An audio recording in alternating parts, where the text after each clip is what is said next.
Welcome to tonight's journey, a slow and quiet passage into the world of the Ice Age, where the ground was still cold, the sky still vast, and giant creatures once moved through the shadows of an ancient North America that vanished long, long ago. Before we begin, tell me where you are listening from, and what time it is where you are right now. Perhaps you are lying in a quiet room at midnight. Perhaps beyond your window, the city lights are still glowing. Or perhaps you are listening in the stillness of a slow afternoon, when you simply want to let your mind drift away from the present for a while, floating back into a world older than any human memory. Tonight, we return to roughly 20,000 years ago, when the land we now call Southern California had no roads, no traffic, no glowing buildings rising into the night. There were only cold grasslands, sparse forests, morning mist, the footprints of mammoths, the heavy breathing of ancient bison, and black tar pits lying silently beneath the earth like traps that did not need to hunt. In that world, two great shadows begin to emerge. On one side is Smilodon, the saber-toothed cat, low-bodied, powerful, silent, born for short and deadly ambushes. On the other is the giant short-faced bear, one of the largest carnivorous mammals ever to walk across the North American continent. But tonight's story does not simply ask which one was stronger. It asks something deeper. When two great predators are drawn toward the same carcass, in a world already beginning to change, what truly decides who survives? Relax your shoulders, take a slow breath in, and let the darkness of the Ice Age open before your eyes. Imagine that we are leaving the present behind very slowly, as though the noise of the city is fading step by step behind us. The paved roads disappear. The high-rise buildings dissolve into darkness.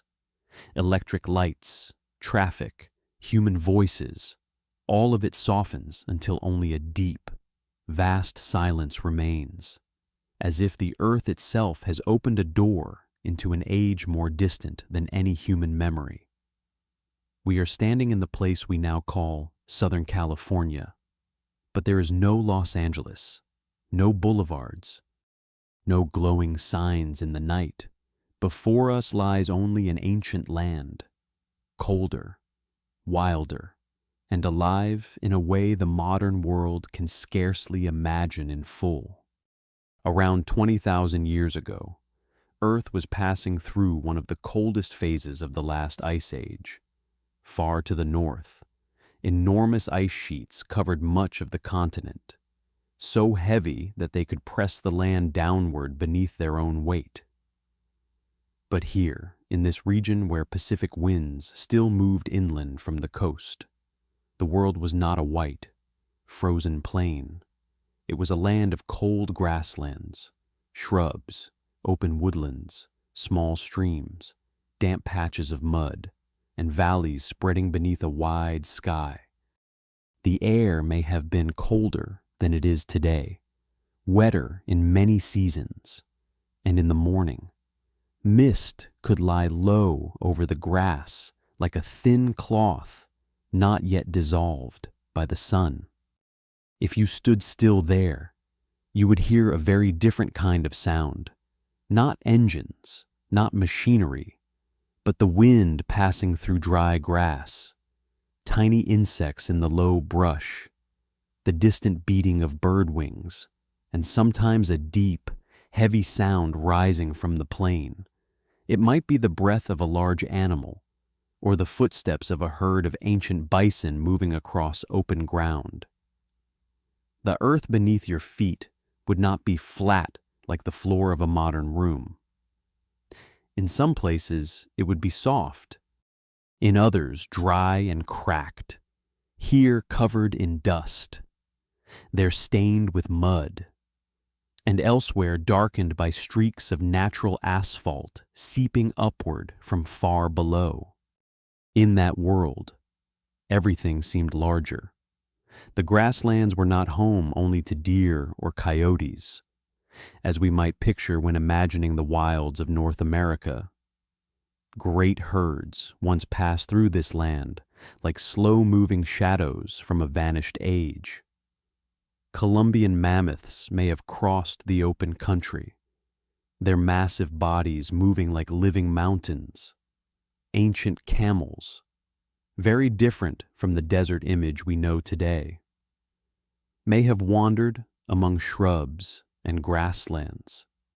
Native North American horses once ran through this place before disappearing from the continent in the wave of extinctions at the end of the Pleistocene. Ancient bison, larger and more powerful than many familiar images suggest, grazed in herds, always listening to the wind, because the wind could carry the scent of a predator. But the vastness of this world did not make it peaceful. In nature, peace is often only the surface layer of a very tense order. Every herd of grazing animals lived in alertness. Every newborn entered a world where hunger had a shape, with claws, with fangs, with silent eyes watching from a distance. An animal injured in one leg, an old and weakened individual leaving the herd, a young one separated from its mother for only a few minutes. All of these could become the beginning of a chain of movement that no creature truly controlled. In the Ice Age world, life was abundant, but never easy. The more prey there was, the more predators followed, the more carcasses there were, the more creatures were drawn in by the smell of blood, flesh, and the chance to live one more day. In the morning, sunlight could rise slowly through the cold mist. The first rays touched low tree trunks, wet grass, and the tracks left from the night before. There were the large round footprints of mammoths, pressed deep into soft earth. There were hoofprints from horses, camels, and bison. There were smaller tracks left by night-running animals that had passed through the darkness and vanished by dawn. And among all those traces, there were sometimes footprints that seemed to make the entire land fall quieter. The tracks of carnivores. They did not always leave behind a roar. Most of the time, they left only the faintest evidence. A patch of earth pressed down, a tuft of grass pushed apart, a strange scent still lingering in the air. What made this land especially unusual was that beneath the ordinary surface of grassland and low brush, the earth was still breathing out asphalt. From deep underground, natural asphalt seeped upward into sticky black pools, sometimes visible as dark patches, sometimes hidden beneath dust, water, dry leaves, or grass. To the eyes of a thirsty or exhausted animal, a tar pit might look like damp ground, or like a puddle left after rain. It did not leap out to attack. It had no teeth. It chased nothing. But once a heavy body stepped into it, its silence became its power. Each struggle could sink a leg deeper. Each cry could travel farther. And in a world filled with creatures waiting for opportunity, the cry of an animal trapped in the ground never belonged to that animal alone.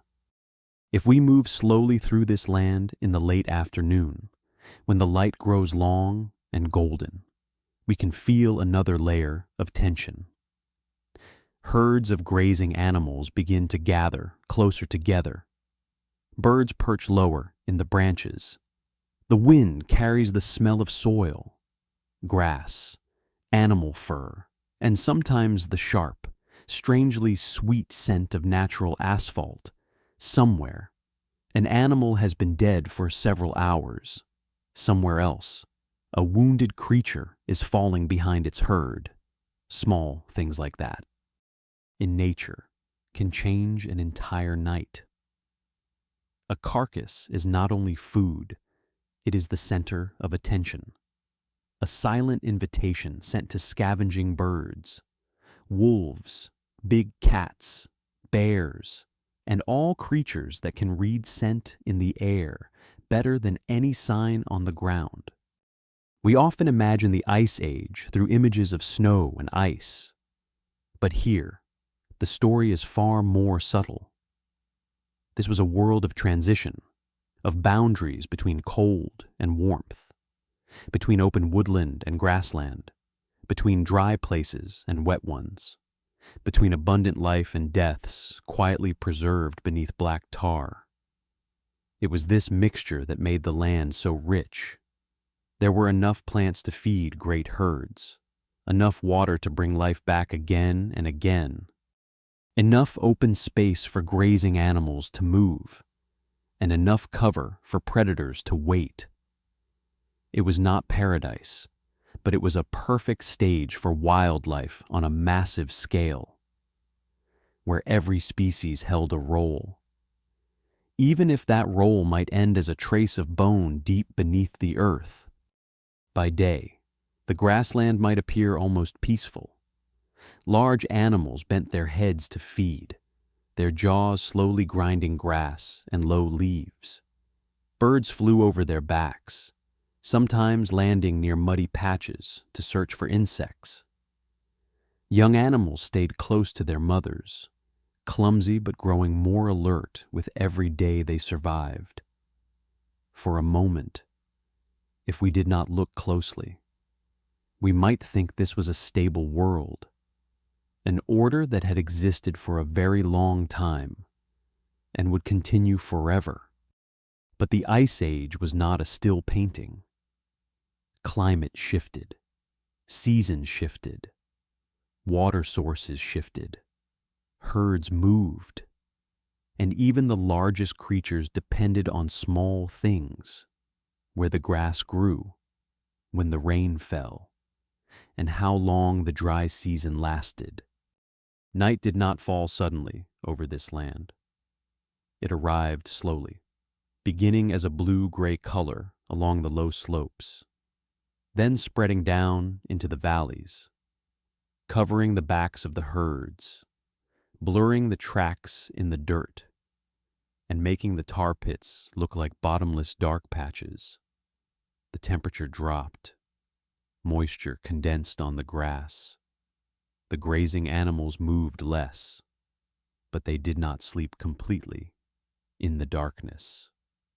Vigilance continued, their ears turned toward the smallest sounds.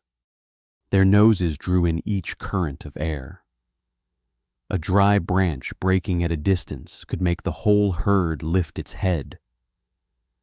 And after a few silent seconds, if nothing happened, they bent down again, though the peace had grown thinner than before. It is in those dark hours that the Ice Age world appears most clearly as a place both beautiful and dangerous. Moonlight might silver the backs of large animals. Tree shadows stretched across the ground. The black tar pools reflected very little light, lying still like old wounds in the earth. Far away, a night bird called. Closer by, very soft footsteps moved through the grass. Not every predator needed to charge with a thunder of noise. Many of the most dangerous creatures in this world lived by silence, by waiting for the right instant, by turning one small moment of carelessness into a final cost. But we should not see this world only as a place of violence. It was also a place of rhythm. Seasons followed seasons. Herds gave birth and lost their young. Grasses grew after rain and withered in drought. Dead bodies fed insects, birds, scavengers, microorganisms, and soil. The footprints of today were erased by the wind tomorrow. Only a very few were preserved, not in memory, but in mud, bone, asphalt, and quiet layers of sediment waiting tens of thousands of years to be found by human hands. What we know of that world does not come from any witness. No storyteller stood there to record everything. There are only fossils, strata, teeth, bones, pollen, plant traces, and small pieces of evidence assembled into one vast image. That is what makes our journey so special. We are not stepping into a story already written in words. We are stepping into a story preserved by the earth. Every skeleton in the tar is a question.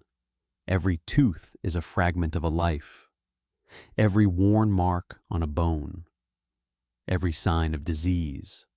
Every layer of sediment around a fossil speaks very softly about how a creature once lived, once ate, once was injured, once grew old, or once died in a moment no one saw. When we reconstruct the world of 20,000 years ago, we are not inventing a baseless dream. We are listening to what stone, soil, and bone can still say after a span of time so long it is almost impossible to fully imagine. At the center of that world was a fragile balance. Large prey needed grass, water, space, and herds. Predators needed weakened prey, opportunity, or carrion. Scavengers needed the scent of death and the patience to wait. Tar pits needed nothing at all except time and the carelessness of creatures passing by. Every part of the system was linked by invisible threads. When a large animal became trapped, it was not merely an individual in distress. It became a signal in the landscape, a dark point that many creatures would notice in turn. And because of that, places like this did not only preserve bones, they preserved the logic of a world where food, danger, and death often lay very close together. If we continue walking through our imagination, we may come near a low patch of ground where the smell of asphalt is heavier in the air. The grass there is thinner. The ground holds dark patches that gleam faintly under the moon. An experienced animal might avoid it. A curious young one might not understand. An old, tired, or hungry individual might choose the shorter path without knowing that every step is carrying it into danger. Nothing dramatic needs to happen at once. Only one foot sinking down. One moment of lost balance. One heavy body trying and failing to pull free from that moment. The silent ground begins to hold its own story, and farther away, other creatures are still living as they always do. A herd of large animals move slowly toward better grass. Scavenging birds circle high overhead, not yet ready to descend. A few predators hide at the edge of the grassland, not clearly visible, but never truly absent. This world has no single main character. It is a network of hunger, instinct, opportunity, and caution. A strong animal does not always win. A fast animal does not always live. A clever animal can still die because of one wrong step. In the Ice Age, life was not decided by one quality alone, but by the combination of timing, environment, health, experience, and luck. That is what makes the world of 20,000 years ago so compelling. It was not merely a backdrop for famous creatures. It was the force that shaped every encounter. Where grass grew would decide where herds passed. Where herds passed would decide where predators waited. Where a carcass lay would decide where meat-eaters gathered. And where tar pits lay beneath the ground would decide what would be preserved for the future.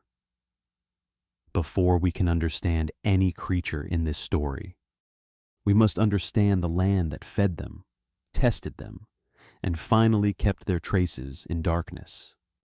So, in this opening chapter, let us remain a little longer with that world. Listen to the wind moving through low grass. Look at the mist resting on the backs of large animals before dawn has fully broken. Feel the ground beneath your feet, both firm and soft. Where some places are ordinary like any other patch of earth, and others require only one wrong step for there to be no return. Let the imagination move slowly, not rushing toward confrontation, not rushing to name the victor and the defeated. For before any encounter could happen, there was already a vast world breathing, moving, and silently placing every creature into its role.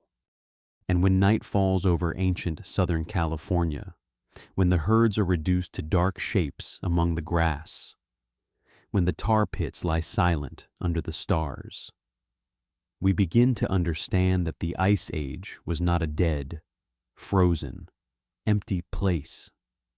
It was a world filled with life, filled with small sounds, filled with scents, filled with footprints, filled with danger and beauty. It was a world where giants once passed, where every creature had to listen to the ground, listen to the wind, and listen to the silence around it. And from that very setting, from the cold grasslands, the ancient herds, the black traps, and the heavy breath of time, the larger story before us begins to open. As the last light of day sinks low over the Ice Age world, the grasslands begin to change color. The pale gold of evening slowly turns to blue-gray, then deep violet. A cold wind slips through the low brush, carrying the scent of damp earth, animal fur, crushed grass, and another smell that is difficult to name, heavy, sweet, and dark, rising from natural tar pits scattered across the ground. Farther away, a herd of grazing animals is still moving slowly, their large bodies appearing and disappearing in the mist like small breathing mountains. They are not running, but they are not fully at ease either.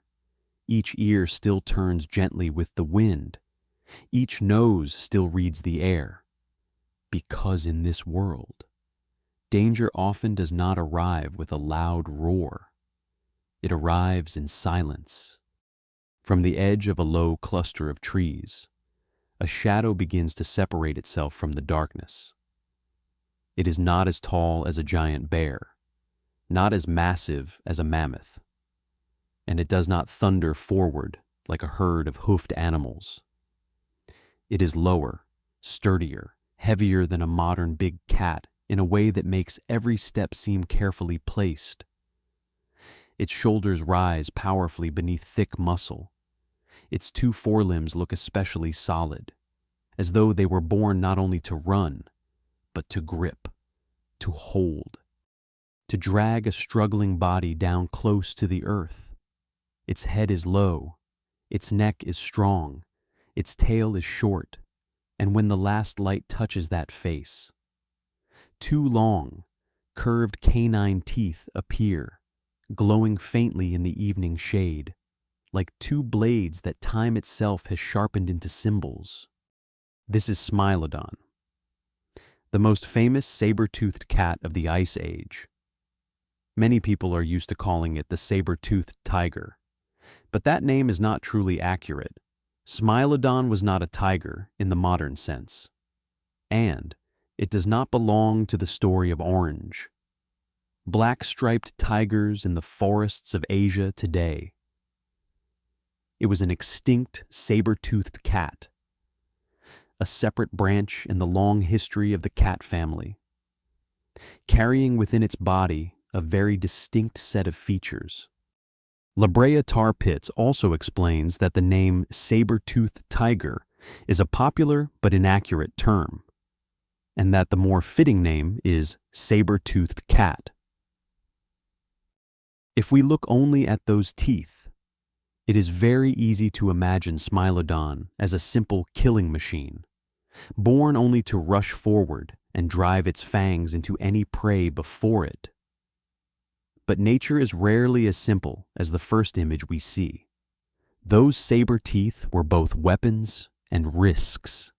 They were long, impressive, terrifying, but they also had to be used correctly.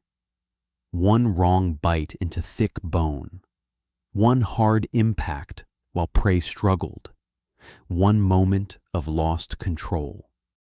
And the very weapon that made its name could become a weakness. Smilodon could not live by reckless daring.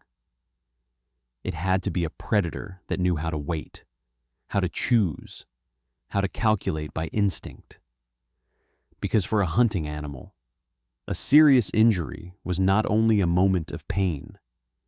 It could be the beginning of many hungry days, many weakening nights, and eventually death. The body of Smilodon tells us a great deal about how it lived. It was not built for long chases across open grassland like a predator that relied entirely on endurance and speed. It did not need to turn every hunt into an endless race. Its body was low, solid, full of compressed strength. Its powerful forelimbs suggest a hunting style based on close approach, a short-range burst, and the use of body weight and gripping force to control prey. Modeling studies of Smilodon fatalis hunting behavior suggest that prey was likely pulled down and held firmly before Smilodon delivered the decisive bite. With the neck muscles and the front part of the body playing an important role. Picture it in the late afternoon. Smilodon does not stand in the middle of open ground to display its strength. It stays at the edge of the landscape, where light breaks into fragments through the brush, where taller grass hides part of its back, where the wind can bring the scent of prey toward it without carrying its own scent back the other way. It is in no hurry. A predator knows that energy is precious. A failed charge is not only a failure, but strength spent and lost. A chase that lasts too long may exhaust it before the real opportunity arrives, and so it waits. It watches the herd of grazing animals move, not as we would look at a crowd, but as a living map. Which individual is older? Which one moves more slowly? Which young animal has strayed too far from its mother? Which one is limping? Which one is too focused on the grass beneath its mouth to remember the direction of the wind? In that world, a hunt could begin long before any violent movement occurred.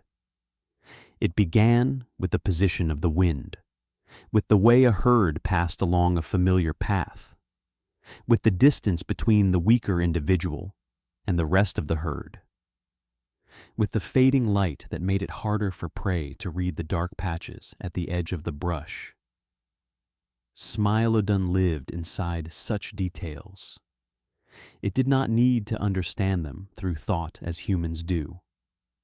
Its body, its senses, and the instincts sharpened through countless generations already understood. And when the moment came, when the distance was short enough, when the prey was vulnerable enough, silence could break apart in a single burst. But that burst was not like the chaotic image we often imagine. It was short, heavy, concentrated, like a mass of muscle exploding out of the darkness. Smilodon's two forelimbs may have become the most important tools in the first instant. Not the teeth, but the holding power. It had to throw the prey off balance. It had to pull it down. It had to limit the kicks, the jerks, the desperate struggles that could break bone, tear flesh, or twist its long fangs out of position when the prey was still standing. A wrong bite could be dangerous for the hunter itself, but once the prey had been pinned, once the neck or soft areas were exposed, once resistance began to break into disorder, then the saber teeth truly mattered. There is something strange in the fact that Smilodon is famous for its teeth, yet its success probably did not lie in the teeth alone.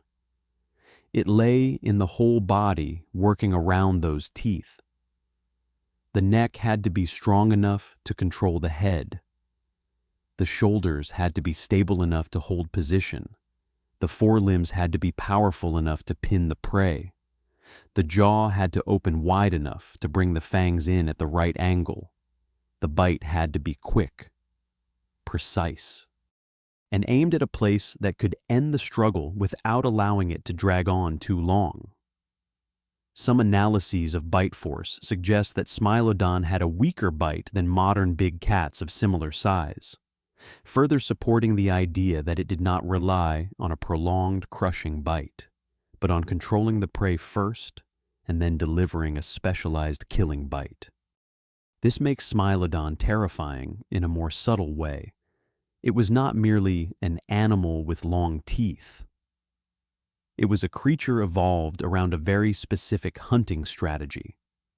Its entire body was like an answer to an ancient problem: how to bring down large prey in a world full of dangers from kicks, horns, weight, mud, stone, and other competitors nearby.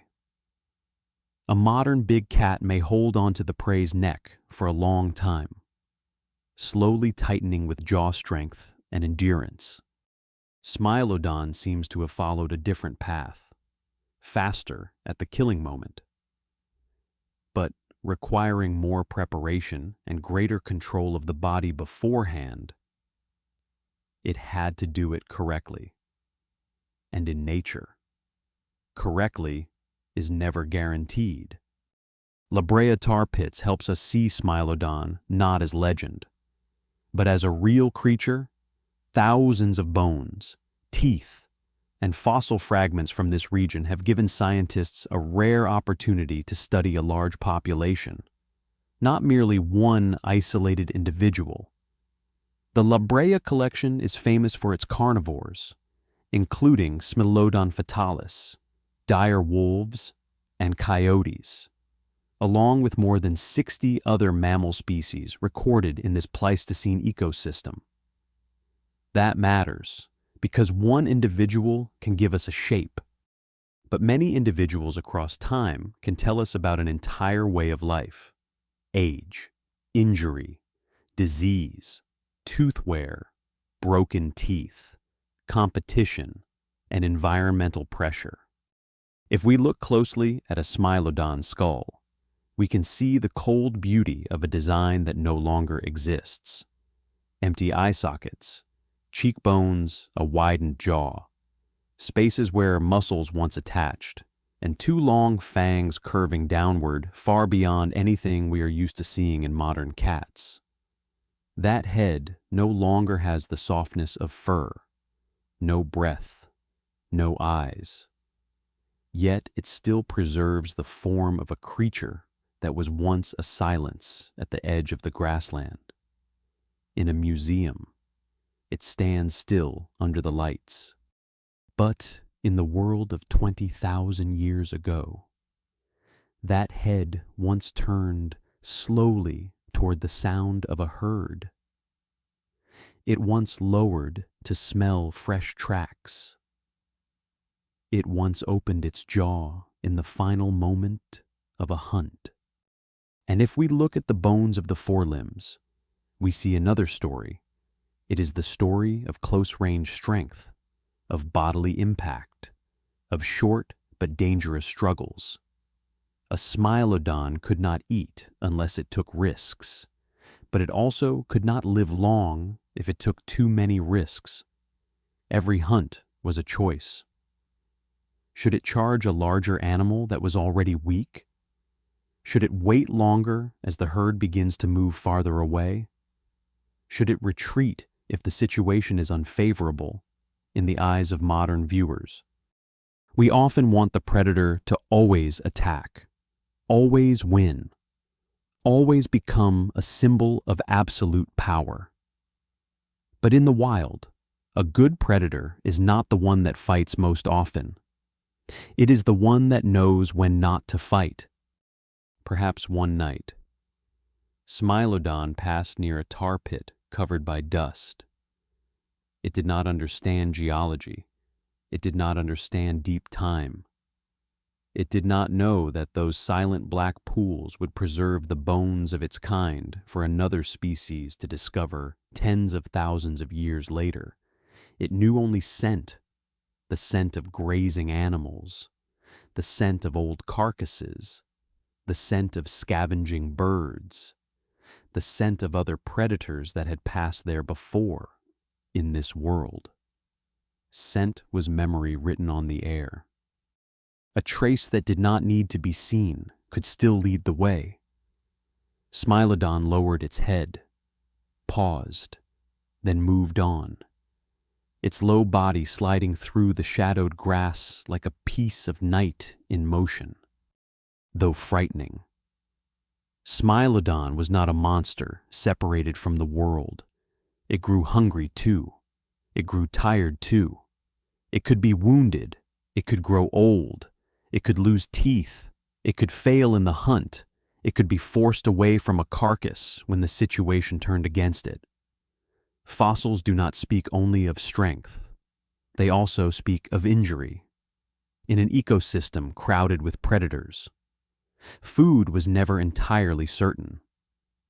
Bringing down prey did not guarantee a peaceful meal. The scent of blood spread far. Scavenging birds could appear first. Other meat eaters could follow the trail. Any carcass could turn from reward into a point of conflict. And a wise creature had to understand that survival could sometimes matter more than keeping everything. That truth is what brings Smilodon closer to us, even though it belongs to a vanished age.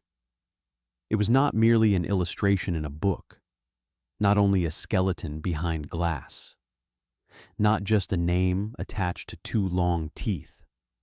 It was a body that once had a heartbeat, a creature that once opened its eyes in the cold mist, once heard herds passing by, once felt hunger in its belly, once chose to wait instead of rush forward, once disappeared into the brush when the opportunity had not yet come. It did not live in order to become a symbol. It lived to get through the night, through the season, through the next hunger.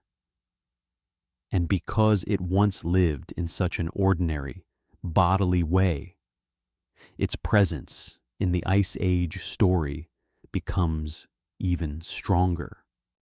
When we imagine Smilodon moving through the grasslands of ancient Southern California, we should look at it with both wonder and caution. Do not turn it into an evil beast from legend, but do not make it gentler than it was either. It was a large predator, dangerous, refined, shaped by a world filled with large prey and equally filled with risk. It could sow fear among grazing herds, but it too had to read the environment from moment to moment. A wound from prey could weaken it. A wrong bite could damage a fang. A reckless choice could turn the final hunt into the hunt in which death came for it instead. And then, In the darkness of an Ice Age evening, Smilodon stops at the edge of an open patch of ground. Before it, a herd of grazing animals is shifting slowly, their large bodies rising and sinking beneath the moonlight. The wind changes direction. It lifts its head. Its ears move slightly. There is no music, no warning, no glorious moment like the human imagination often creates. There is only a creature listening to the world with its entire body. It stands still for so long that it seems to have become part of the trees. Then, very slowly, it lowers its shoulders, places one forepaw on the soft earth, and disappears into the dark grass. Tonight, we do not need to go farther yet. We only need to remain with that image, a saber-toothed cat moving silently through the world of 20,000 years ago. Not a legend, not a monster, but a real creature that once existed, once hunted, once feared injury, once survived through the precision of each moment. In the next chapter, another shadow of the Ice Age will begin to appear across the wide land.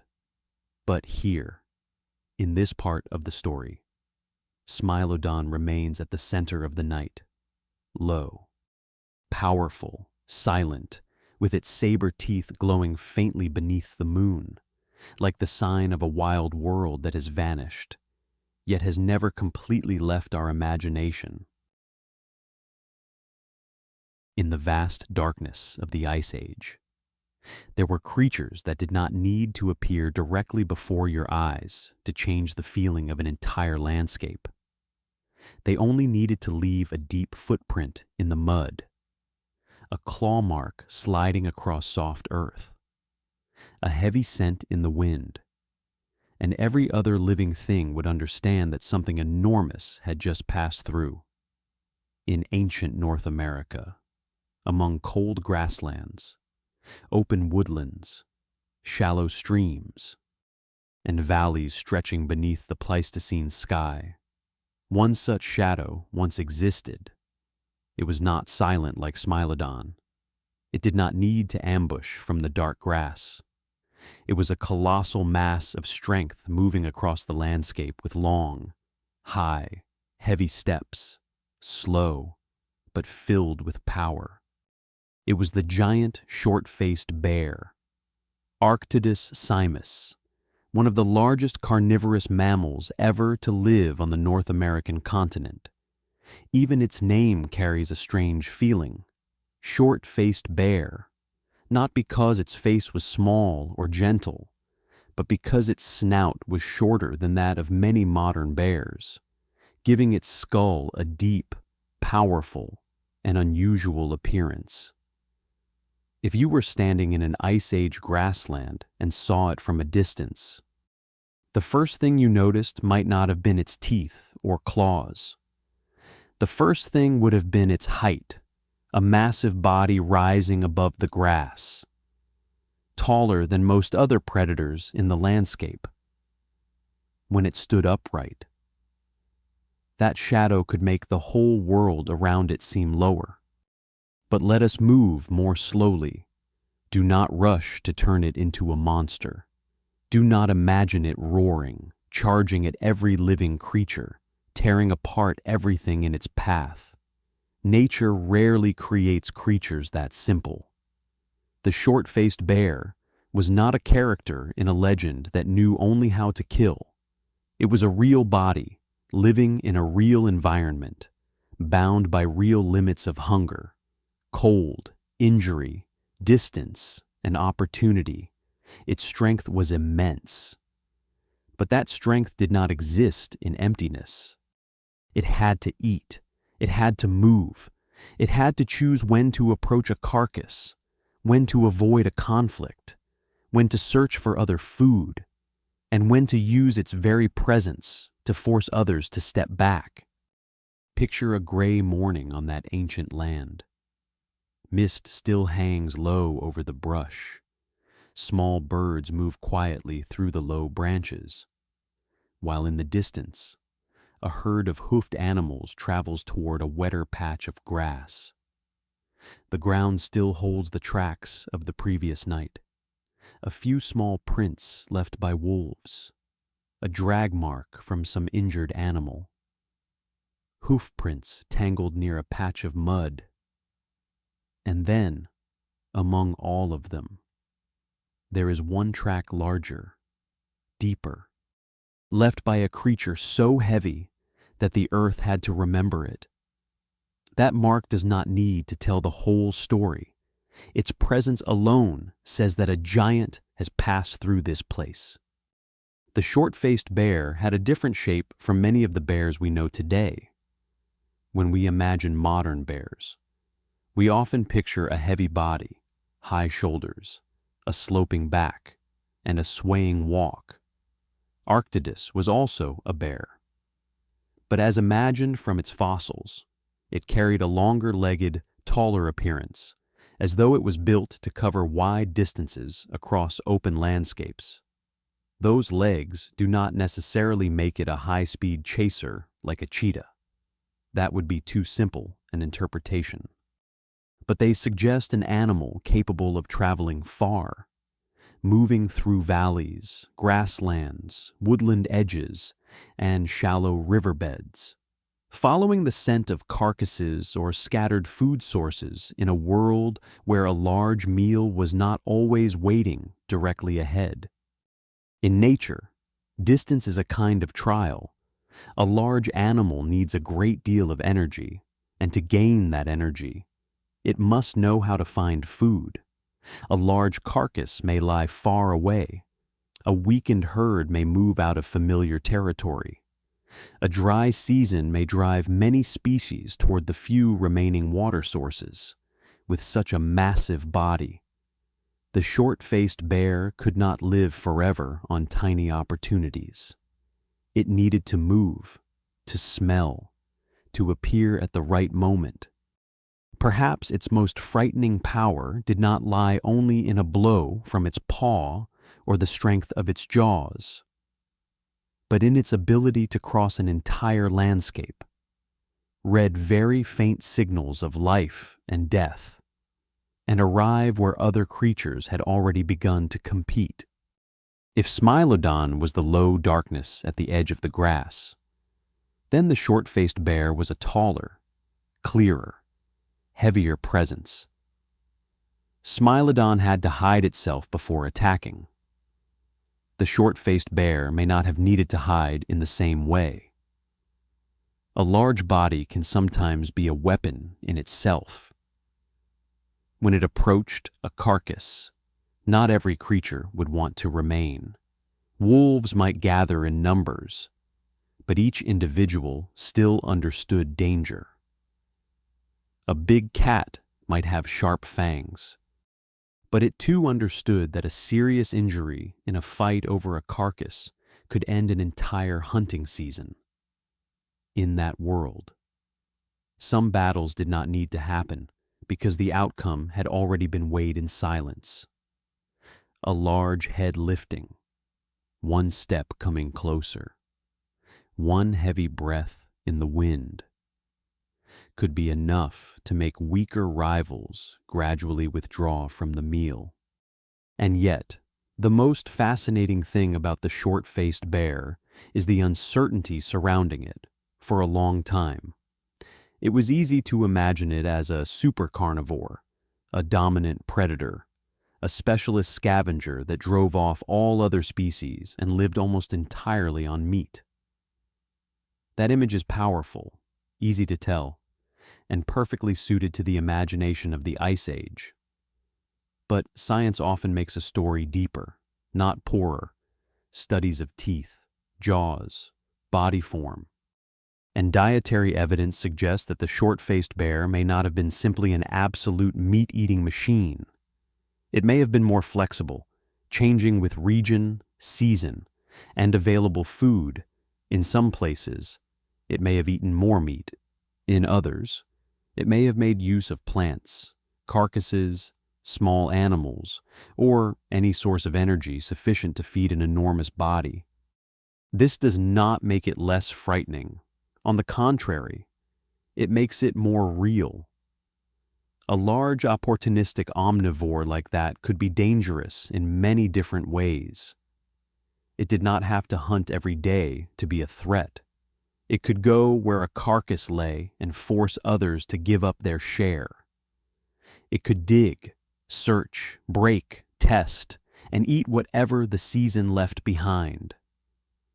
It could know when to use strength and when to conserve it.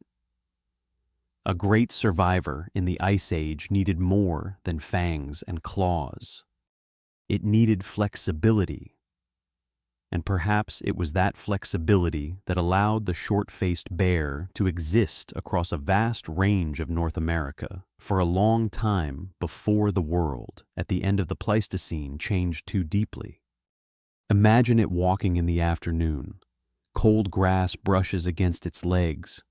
Its breath clouds faintly before its muzzle.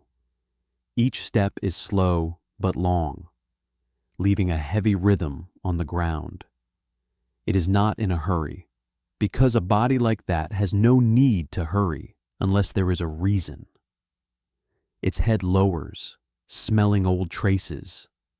The scent of herds that pass through in the morning, the smell of dry dung, the smell of stirred mud, the very faint scent of an injured animal still lingering in the wind. Then another smell, darker, stronger, pulls it in another direction.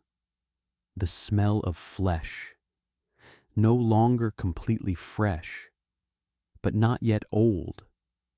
In that world, such a scent was a call that many creatures understood. The bear continues walking. It does not know it is an Ice Age titan. It does not know the reputation that humans will one day give it. It does not know that the bones of its kind will be dug up, measured, debated, and reconstructed in museums. It knows only its own body, the hunger in its belly, the weight on its feet, the feeling of the wind changing direction, the scent of a possible meal ahead. In wildlife, the greatest things often begin with the smallest signals, a trace of scent, a flock of birds circling low, a distant cry, a very faint streak of blood on the ground. When it appears near a place where a carcass lies, the landscape may change before it even touches the food. Scavenging birds will rise first, beating their wings in confusion through the air. Wolves may step back, then return from a safer distance. Smaller species may vanish into the brush, not because the short-faced bear always attacks every living thing, but because every creature understands that a body of such size is an event. It changes the calculation. Should they stay? Should they risk it? Is a few pieces of meat worth an injury? A meal in the Ice Age was not only a matter of finding food, it was also a matter of keeping that food from others. Here, we begin to see the difference between different kinds of power in nature. Smilodon had the power of surprise, of the short burst, of long fangs and precise gripping strength. The short-faced bear had the power of mass, height, presence, and the ability to occupy space. One could frighten a herd because no one knew where it was. The other could frighten other predators because they knew exactly where it was. A darkness hidden in the grass, and a black shadow standing in the open. Both were dangerous. But each spoke danger in a different language. Still, do not imagine that a large body is a privilege without cost. The short-faced bear had to pay for its own enormity. It needed a great deal of food. It needed enough energy to move, to maintain body heat, to live through difficult seasons. The larger an animal is, the more expensive every wrong decision becomes. Traveling too far without finding food means losing strength. Fighting over a carcass that is not worth it can lead to injury. Chasing prey that is too strong may waste energy. Stepping into dangerous ground may mean never coming back out. In nature, great size brings power, but it also brings deep dependence on the environment. A giant can still be hungry. A giant can still be tired. A giant can still die if the world around it is no longer enough to feed it. Perhaps on favorable days. The short-faced bear was an image of almost absolute power. It crossed the grassland and smaller animals moved aside. It came to a carcass and others backed away. It found enough food to live for many more days. It left before the ground became too dangerous, before the smell of tar and mud pulled it into a different story. But on difficult days, that same body became a burden. If the dry season lasted too long, if the herds moved far away, if carcasses became rare, if familiar places changed, then it had to travel farther, try more, take more risks, and in a world slowly shifting around it. No creature was completely safe simply because it was large. One of the things that makes Arctodus simus so compelling is that it stands on the boundary between imagination and evidence. We have bones, we have skulls, we have morphological signs, we have comparative studies, but we do not have a single piece of footage showing it alive. No one ever stood in a Pleistocene grassland, watched it pass by, and later described it in words. So, when we imagine the short-faced bear, we must do so with respect. We cannot turn it into a fictional monster simply because it was large, but we should not soften its power either. The truth lies between the two, and that middle space is far more fascinating. An enormous creature, possibly frightening, possibly opportunistic, possibly flexible, capable of competing over carcasses, capable of hunting when conditions were right, capable of eating what the environment allowed, and always forced to negotiate with the world through its own heavy body. When night falls, its image becomes even more powerful. Moonlight does not reveal everything. It only draws a line of light along its back, its shoulders, and the large head lowered to smell the ground. A grazing animal in the distance may raise its head, freeze for a few seconds, then move closer to the herd. Birds fall silent. A wolf at the edge of the darkness takes one step back. The short-faced bear does not need to run. It simply stands there, like a piece of the night-given shape. In that moment, we understand why such an animal could become an icon of the Ice Age. Not because it was a simple nightmare, but because it represented a world where life once reached sizes and forms that leave humans today able only to look silently through fossil bones. And perhaps, if we listen closely, we can feel a very deep loneliness in that image. A giant crossing a vast continent, unaware that its age will not last forever. It does not know the ice will retreat. It does not know the climate will change. It does not know that the great herds feeding an entire ecosystem will decline. It does not know that one day, the great predators of ancient North America will remain only in excavation pits, in museums, in reconstructions, and in the slow voice of human storytelling before sleep. It lives only in its own present, a present of cold wind. the smell of earth, a trace of blood, dry grass, birdsong, breath, and hunger. So when we call the short-faced bear an Ice Age giant, we are not speaking only of size. We are speaking of its place in a vanished world. It was part of a network of hunting, scavenging, competition, and survival spread across ancient North America. It may not have been the specialized killer that imagination once created, but that is precisely what makes it more memorable. It does not need to be a monster to be frightening. A real creature, large enough to change the behavior of other species, flexible enough to exploit many food sources, powerful enough to step into a carcass site and make the whole space fall still, is more than enough to let us feel the cold of that age. A giant short-faced bear walks across open land beneath the night sky of 20,000 years ago. In the distance, herds of grazing animals are gathering together. Closer by is the smell of tar, mud, old carcasses, and other creatures that have arrived before. It stops, raises its head, and draws a deep breath of the air. In that moment, it is not a legend, not a demon, and not a cold scientific name. It is a heavy breath in the darkness, a deep footprint on ancient ground, one of the largest shadows ever to move through Ice Age North America.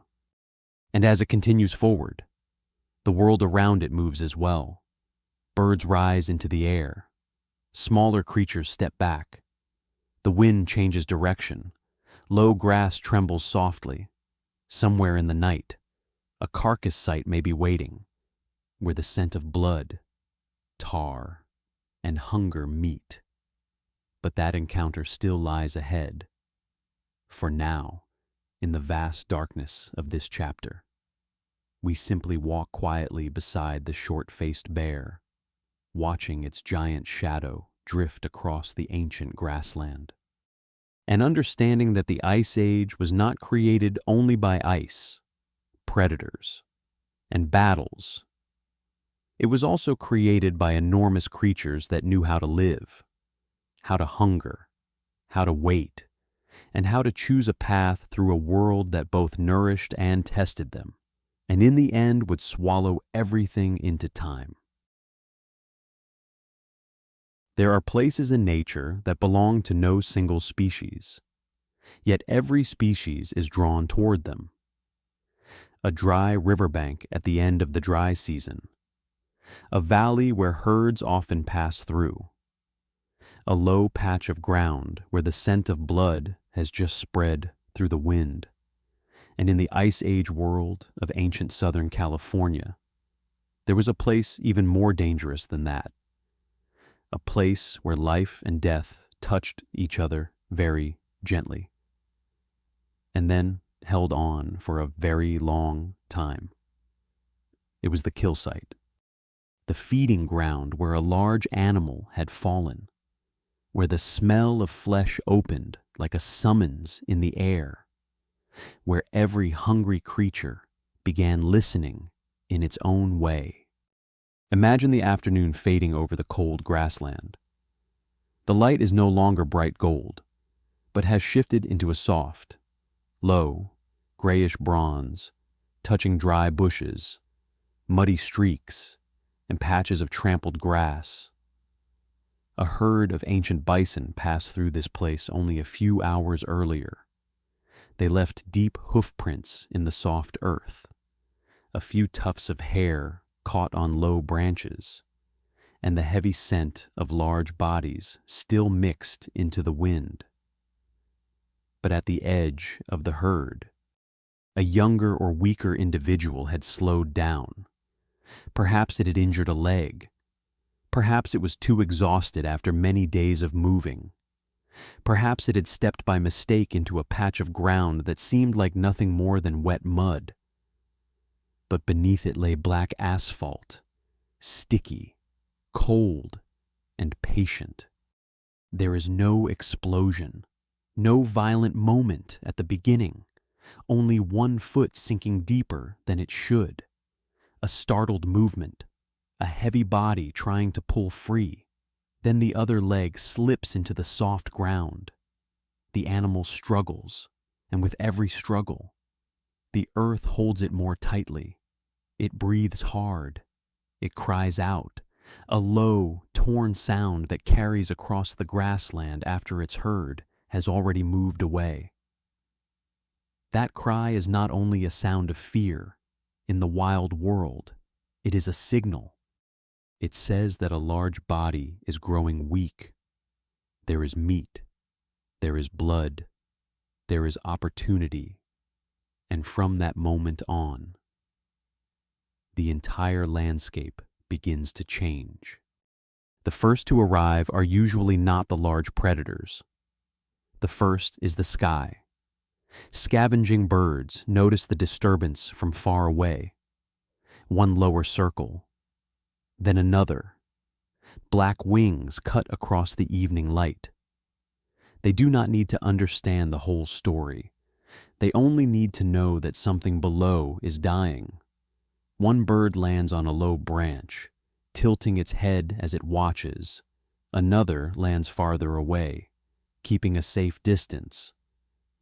They are patient because scavenging birds know how to wait. They do not need to be the first to touch the prey. They only need to live long enough to take their share when the larger creatures have gone. Then come the smaller animals, the lighter footsteps, the noses held lower to the ground. A few scavengers slip through the brush.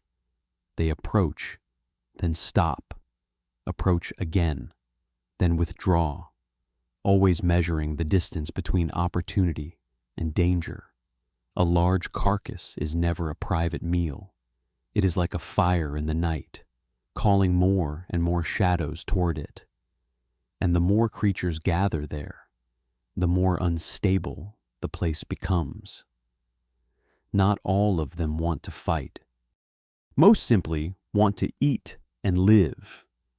But when hunger places many bodies inside the same narrow circle, one wrong movement can turn silence into chaos. From farther away, dire wolves may begin to appear.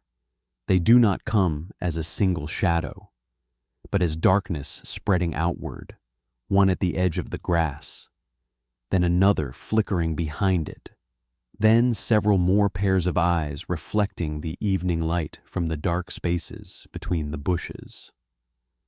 The dire wolf was not merely a modern wolf enlarged by imagination. It was a very important part of the La Brea predator community. A meat-eating species so abundant in the asphalt deposits that when we speak of an Ice Age kill site, we can almost hear their footsteps somewhere around the edge of the story. They had the strength of numbers, endurance, and the ability to read one another through small movements. One alone might be cautious, but a group made the air feel heavier. They do not rush in at once. They circle, noses low, ears raised. Their eyes watch the trapped animal, the birds, the brush, the ground. A meal that seems too easy is often not truly easy. A large animal still alive can kick, thrust, and struggle. A pool of asphalt can trap even those who come to feed if they step wrongly. And the smell of flesh does not call only the wolves. It also calls larger, heavier, more unpredictable creatures. So the wolves move forward little by little, testing reactions, then retreating. One gives a low bark. Another snaps at the air near the prey's flank, then dodges a violent jerk. Life still remains inside that trapped body, and life at its final edge is always dangerous. At a greater distance, Smilodon may have heard it too, not the way a human hears a cry and immediately understands the story, but through a combination of sound, scent, wind direction, the movement of birds, and changes in the behavior of other animals. A saber-toothed cat does not need to witness the first moment to know that a feeding ground is forming. It only needs to read the signs spreading across the landscape. Birds circling low, wolves gathering, the faint scent of blood in the wind, a weakening cry from low ground. All of these things tell it that tonight, somewhere ahead, there may be meat. But Smilodon is not a creature that madly throws itself into a crowd. Its body was made for precision, not for meaningless brawls. It knows, by the instinct of a predator's life, that a carcass can be almost as dangerous as living prey, because beside the carcass are others. Dire wolves are not merely small shadows to be driven away if they come in a group. Other large cats may be somewhere nearby. Scavenging birds will reveal the location. And if the ground around the carcass holds asphalt, just one hurried step can turn the creature that came to eat into part of the death site. So Smilodon may arrive later, lower, more cautiously, using the darkness as a second skin. By then, the kill site is no longer just a point on the ground. It has become a circular stage, where each creature stands at a different distance according to its strength, hunger, and willingness to take risks. Birds wait above and on low branches. Wolves stay on the outer ring, always moving. Smaller creatures hide at the edge of the brush. Smilodon may be a little closer, yet still keeps itself in the dark. And somewhere farther off, if the wind carries the scent strongly enough, a larger shadow may begin to approach. The short-faced bear does not need a clear call. The smell of flesh in the wind is enough to guide a creature that knows how to find opportunity across wide stretches of land. This is what makes an Ice Age kill site so deadly. It is not merely a place where one animal dies. It is a place where many strategies of survival collide. Predators want to feed before larger creatures arrive. Scavengers want to wait until it is safe. Wolves want to use their numbers while avoiding being dragged into the asphalt. Smilodon wants to come close enough to take a share, but not so close that it is injured in a long struggle. The short-faced bear, if it appears, can use its presence to change the entire order of the place, and beneath it all, the ground remains silent, indifferent to who is hungry, who is strong, who is fast, who is clever. It waits only for weight. The trapped animal's breathing grows weaker. Each breath becomes a thin white mist in the cold air. Its eyes are wide, no longer clearly seeing each creature approaching, only feeling the circle of danger closing around it.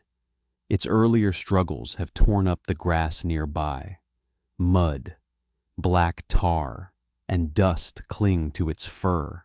At times, it almost stands still, not because it has grown calm, but because its strength is failing.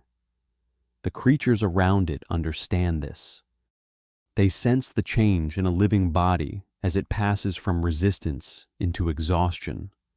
And in nature, there are cruel moments that need no command. All of them know that the time is drawing near. One wolf steps forward, then retreats when the prey jerks hard. A scavenging bird lands closer, then flies up again when a weak bellow rises. Smilodon, if present, may not need to join in immediately. It may watch from the darkness, letting others test the danger of the ground. Patience is not weakness. In a world where wounds can kill more slowly than hunger, patience is a form of strength. A predator lives long not because it wins every contest, but because it avoids contests that are not worth the cost. A large carcass can feed many creatures, but no piece of meat is worth a trapped leg or a deep bite wound across the shoulder. When the prey finally collapses completely, the air changes once again. The cry stops.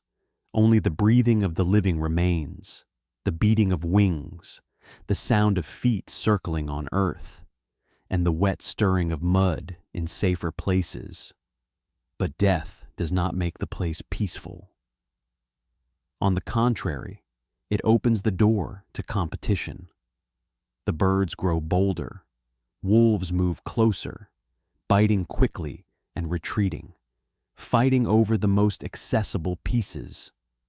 Smaller species wait for scraps to fall, and larger creatures, if they have come close enough, can slow every other movement simply by the weight of their steps.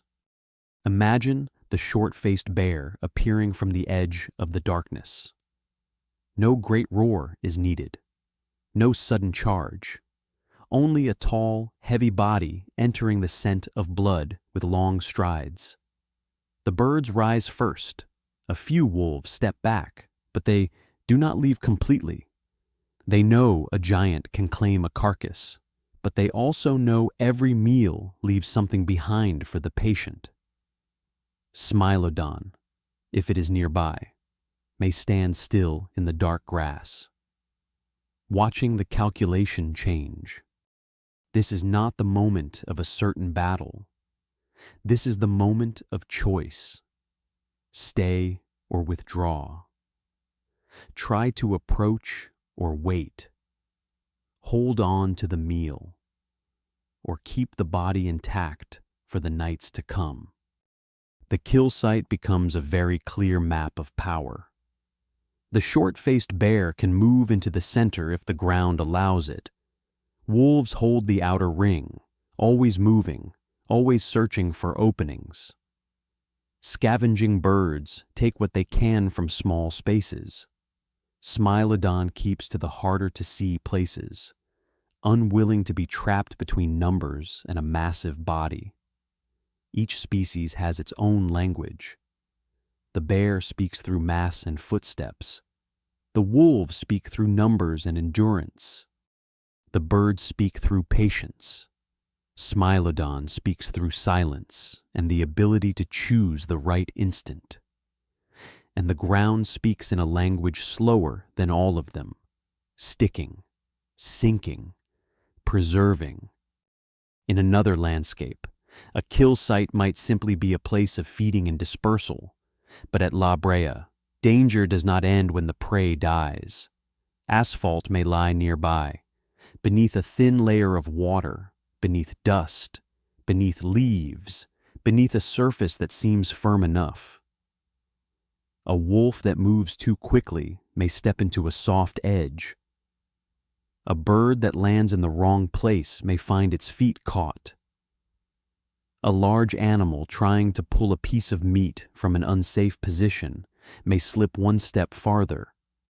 And once the ground begins to hold, new struggles sound out again, drawing more creatures in, turning one death into many deaths, one meal into a trap stretching across time. That is why the kill site here is not frightening, only because of teeth, claws, and roars. It is frightening because of its attraction. Food is something no living creature can take lightly. In a colder, more competitive world, where large bodies need great energy. The smell of dead flesh can be stronger than caution, not because animals are foolish, but because they live inside a problem with no perfect answer. If they do not come, they may starve. If they come, they may be injured. If they are too slow, others will eat everything. If they are too quick, the ground may swallow them. Every step around the kill site is a choice between different dangers. And perhaps this is the truest image of the Ice Age, not a simple duel between two famous animals, but an entire community of living beings circling death like planets around a dark sun. At the center lies the carcass, heavy, gradually cooling after its warmth. Around it are birds, wolves, large cats, bears, insects, scent, mud, asphalt, and darkness. Each creature comes for the sake of its own life. But the more life gathers around one death, the more that death can spread. That is the quiet paradox of the feeding ground. It nourishes, but it also kills. It promises, but it also conceals. It is a gift of nature, and sometimes nature's trap. As the night deepens, the sounds begin to change. At first, there is the cry of the prey, then the beating of wings and the hurried movement of feet, then low growls, rumbling snarls, the sound of bones being dragged, claws scraping against the earth. But as the night grows later, everything thins out. Some creatures, full from feeding, leave. Some keep their distance and wait for more. Some can no longer leave at all. In the darkness, the black ground may hold the leg of an animal that has stepped too far.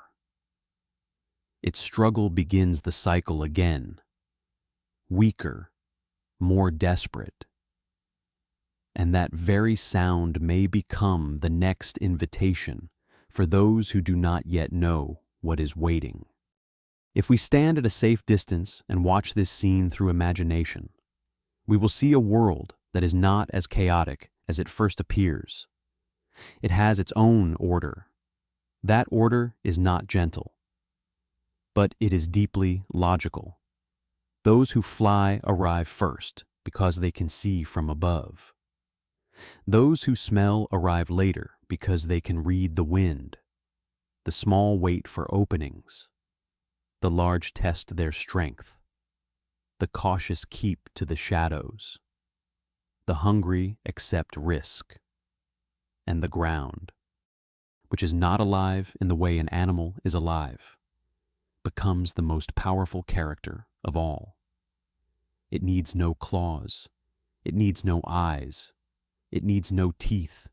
It only needs to be there, sticky, deep, cold, silent, waiting for every creature to step into its domain by itself.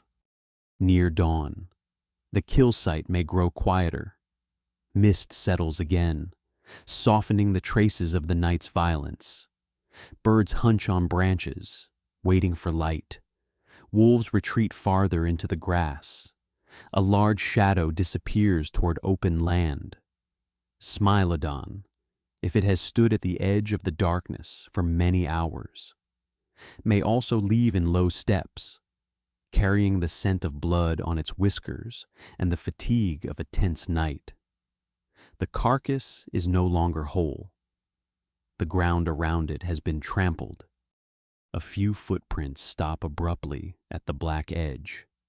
A few dragged marks trail into the asphalt, and beneath that surface, the first pieces of bone begin their very slow journey toward becoming fossils.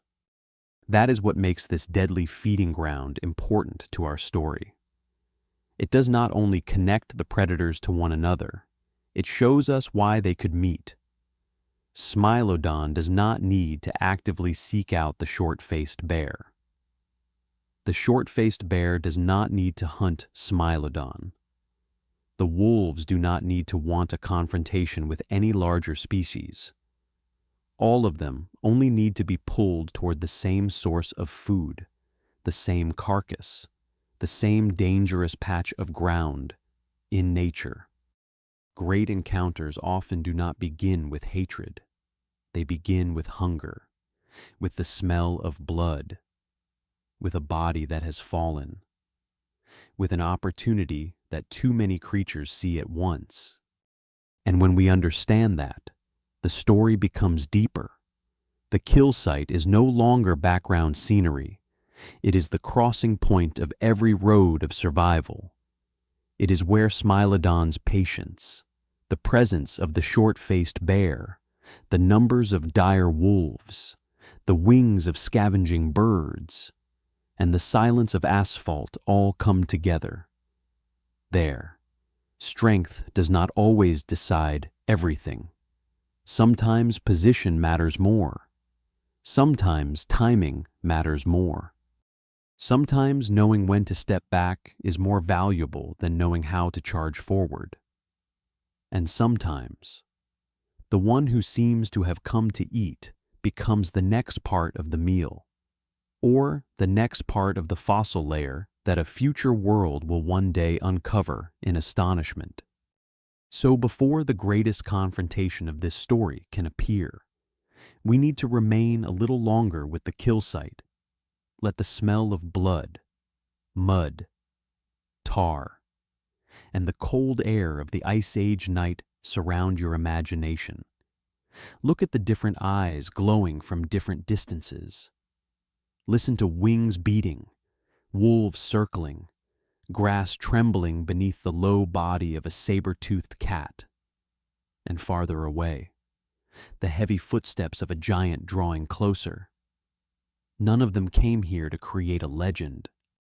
They came because of hunger, because of opportunity, because of instinct, because in this ancient world, a carcass could be life for one creature, death for another, and the quiet bridge leading us toward the encounter soon to open in the dark. No skeleton remains with a complete answer to this moment. No fossilized footprint clearly records that a short-faced bear once stood face to face with a Smilodon in the cold night of the Ice Age. No bite mark has been found that we can look at and say with certainty, this was the battle. This was the instant when two great predators met beside a carcass. But nature does not need to leave behind a perfect record for us to understand what may have happened. When two species lived within the same landscape, followed the trails of the same great herds, and were both drawn in by the smell of blood, flesh, and opportunity, encounters between them were not impossible. They may have been rare. They may have been brief. They may have ended with a step backward rather than a death. But it is precisely those moments that reveal how survival in the wild is more complex than any battle imagined by human minds. Let us return to the kill site when the night has grown deeper. The evening light has vanished, leaving only moonlight spread like a thin layer of silver over the low grass, over the sparse trees, and over the trampled ground around the large animal that has fallen. The air is colder now. The scent of blood no longer rises as strongly as it did at first, but it has traveled farther, mixing with the smell of mud, damp fur, natural asphalt, and the scent of other creatures that have already passed through. Scavenging birds huddle on the branches, occasionally beating their wings to shift position. Dire wolves remain on the outer ring, not gone entirely, only withdrawn into the dark, waiting for another opening. And in the low grass, closer but harder to see, Smilodon is still standing motionless, low as a piece of the night itself. It has waited long enough to understand that this feeding ground is no longer simple. A large carcass can feed many hunters, but it also draws in many dangers. Smilodon is not a creature that lives by haste. It gains nothing from charging straight into a crowd of numerous wolves. Wings that reveal positions, and ground that may be soft, sticky, and treacherous beneath each step. It moves very slowly, each paw placed on the earth as if asking whether the ground can be trusted. Its shoulders are low, its neck slightly extended, its whiskers, perhaps, trembling lightly in the cold air. Its long canines are not always clearly visible in the darkness. The most frightening thing about it is not its shape, but the feeling that it may have been there for a very long time before any living creature noticed. On the other side of the carcass, the short-faced bear comes closer. It does not slide through the darkness like Smilodon. It enters the space with its weight. Low grass parts before its tall body. Each step is slow, but deep enough for the ground to remember it. It smells the carcass, smells the wolves, smells the birds, smells the big cat, and perhaps also smells the heavy odor of asphalt around the low ground. The bear does not need to understand every detail to know this is a dangerous place. But hunger and opportunity are always two powerful forces in wildlife. A large body needs great energy. A large meal is not something easily ignored. As the bear comes nearer, the circle around the carcass changes. The birds rise first, their wings beating dry and quick in the night air. The wolves retreat, not too far, but far enough to clear the way for a creature they do not wish to test directly. They have not given up. They have only adjusted for predators that live in groups. Patience can replace individual strength. They know that a giant may feed first, but a large carcass rarely disappears in only a few minutes. Scraps will fall. The bear will leave at some point. There will be a moment to return. In nature, stepping back does not always mean defeat. Sometimes it is the longest way to survive. Smilodon does not retreat at once like the wolves, nor does it advance directly like the bear. It stands between those two choices, close enough to feel every shift in the feeding ground, far enough to keep a path of escape. If this were an arena imagined by humans, perhaps we would want it to leap out, bare its fangs, and confront the giant immediately. But the Ice Age was not an arena. There was no audience, no glory, no victory worth the price of a broken leg, a shattered fang, a torn shoulder, or an infected wound in the cold days that followed. Smilodon understands this by instinct. It does not need courage in the way humans name it. It needs to live. The bear reaches the carcass and lowers its head. In that moment, the feeding ground seems to belong to it. Its tall body, heavy mass, powerful forelimbs, and jaws strong enough to tear through tough flesh make the space around it grow quieter. It does not need to look at every creature nearby. Its presence is already a warning.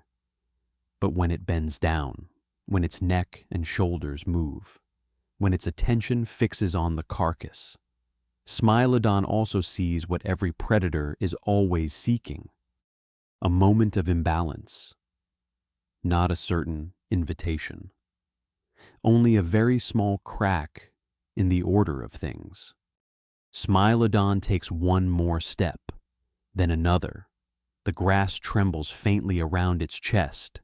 Its ears press lower, its body compressing, not to hunt the bear as it would hunt ordinary prey, but to test distance, test reaction, test whether the edge of the carcass can be claimed. This is not a dramatic attack. It is the kind of approach nature often allows. Slow, cautious, moving forward while still able to retreat. A saber-toothed cat can be extraordinarily dangerous if it comes from an unexpected angle, if it chooses the right position, if it can use both forelimbs to grip and deliver a bite into soft tissue, but before a fully grown giant bear, in open space, beside a carcass full of scent and movement, none of those advantages remain complete. The short-faced bear lifts its head. That single movement is enough to make the entire scene pause. Its mouth is stained with blood, its breath rising as a pale mist in the moonlight. It turns its head toward the low shadow, moving closer. For a few seconds, nothing happens. There is no great roar, no immediate charge, only two creatures standing within the same ring of blood scent, both understanding that the other is not easy prey. Smilodon has long fangs and a powerful front body. The bear has mass, height, force, and claws. If either makes a mistake, the cost could follow it for the rest of its life, and the life of a predator, no matter how fierce, is always measured by its ability to avoid unnecessary costs. That moment lasts longer than we might imagine. A wolf on the outer ring shifts, then stops. Birds on the branches lower their heads and look down. The wind changes direction, carrying the bear's scent more clearly towards Smilodon. The saber-toothed cat lowers its body, not fully retreating, but not charging either.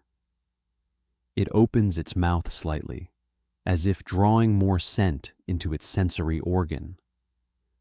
The bear keeps its head higher, its large shoulders raised, its two forefeet planted firmly on the ground. In the moonlight, they seem like two different forms of ancient power, one side compressed, precise, born for the brief instant, the other broad and weighty, a presence able to occupy the entire space. If Smilodon decides to attack, its best chance is not a face-to-face confrontation. It was not built to bite into the thick skull, heavy neck and shoulders, or front body of an alert giant bear. Its canines need angle, soft tissue, and control in an ideal hunt. It wants the prey off balance first, wants to use its forelimbs to pin, wants to minimize struggling. But here, the bear is not an injured bison, not a young horse, not an individual separated from the herd. It is another large meat eater, able to turn, strike, shove, bite, and use its own mass to make every approach dangerous. If the bear decides to rush forward, it is not guaranteed safety either. Smilodon is not a small creature to be dismissed. One mistaken attack could bring the bear's face, neck, or forelimb into reach of fangs and claws. A deep tear might not kill immediately, but it could become infected, weaken the body, and make foraging in the following days more difficult. The bear may be stronger in a direct contest, but stronger does not mean immune to injury. In nature, the larger animal often wins by making the other withdraw, not by risking a fight to the end in every encounter. The most effective power is power that does not need to be used completely. The bear takes another step towards Smilodon, not a charge, only a deliberate step forward. The soft earth sinks beneath the large paw. Smilodon steps half a pace back, enough to maintain distance, but not yet leaving, Its short tail flicks slightly. Its shoulders remain low. Its eyes do not leave the bear. Then it angles its body to one side, as if trying to circle around, searching for another path to the edge of the carcass. The bear turns with it. Once again, the space seems stretched tight. This is the real confrontation. Not two bodies colliding at once, but a negotiation through position, gaze, distance, and tolerance for risk. The wolves on the outer ring understand that kind of negotiation in their own way. They also move in when the two larger animals watch each other. One tries to creep close to the rear of the carcass, snatches a quick bite, then retreats when the bear turns its head. That small distraction makes Smilodon pause. At the feeding ground, there are not only two opponents. Every creature is a variable. If Smilodon lunges at the bear, the wolves may exploit the chaos.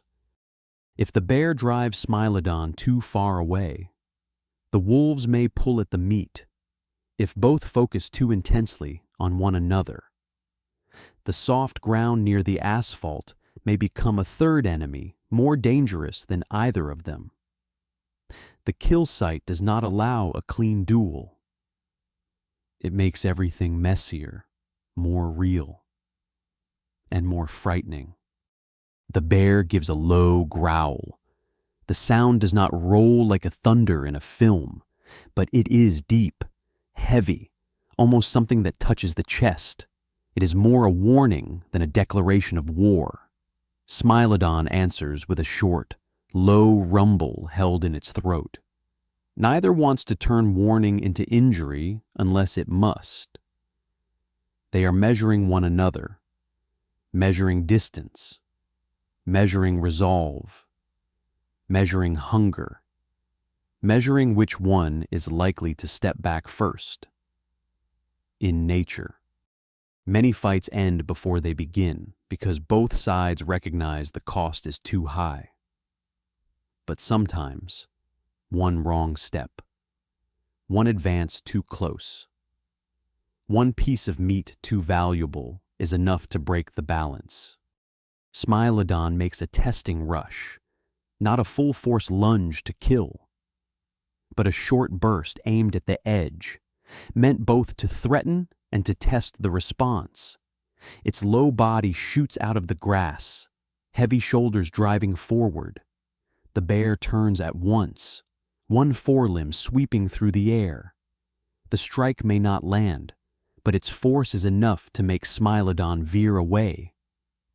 The cat slips to the side, claws scraping the ground, its body bending to avoid being caught within range. For 1 second, moonlight touches the saber teeth, and the entire feeding ground seems to brighten with the image of that weapon. Then everything returns to darkness, breathless, tense, not yet over. That testing strike tells them both more than a roar could. Smilodon knows the bear reacts quickly enough to turn a wrong approach into disaster. The bear knows the cat is not merely a passive shadow at the edge of the feeding ground.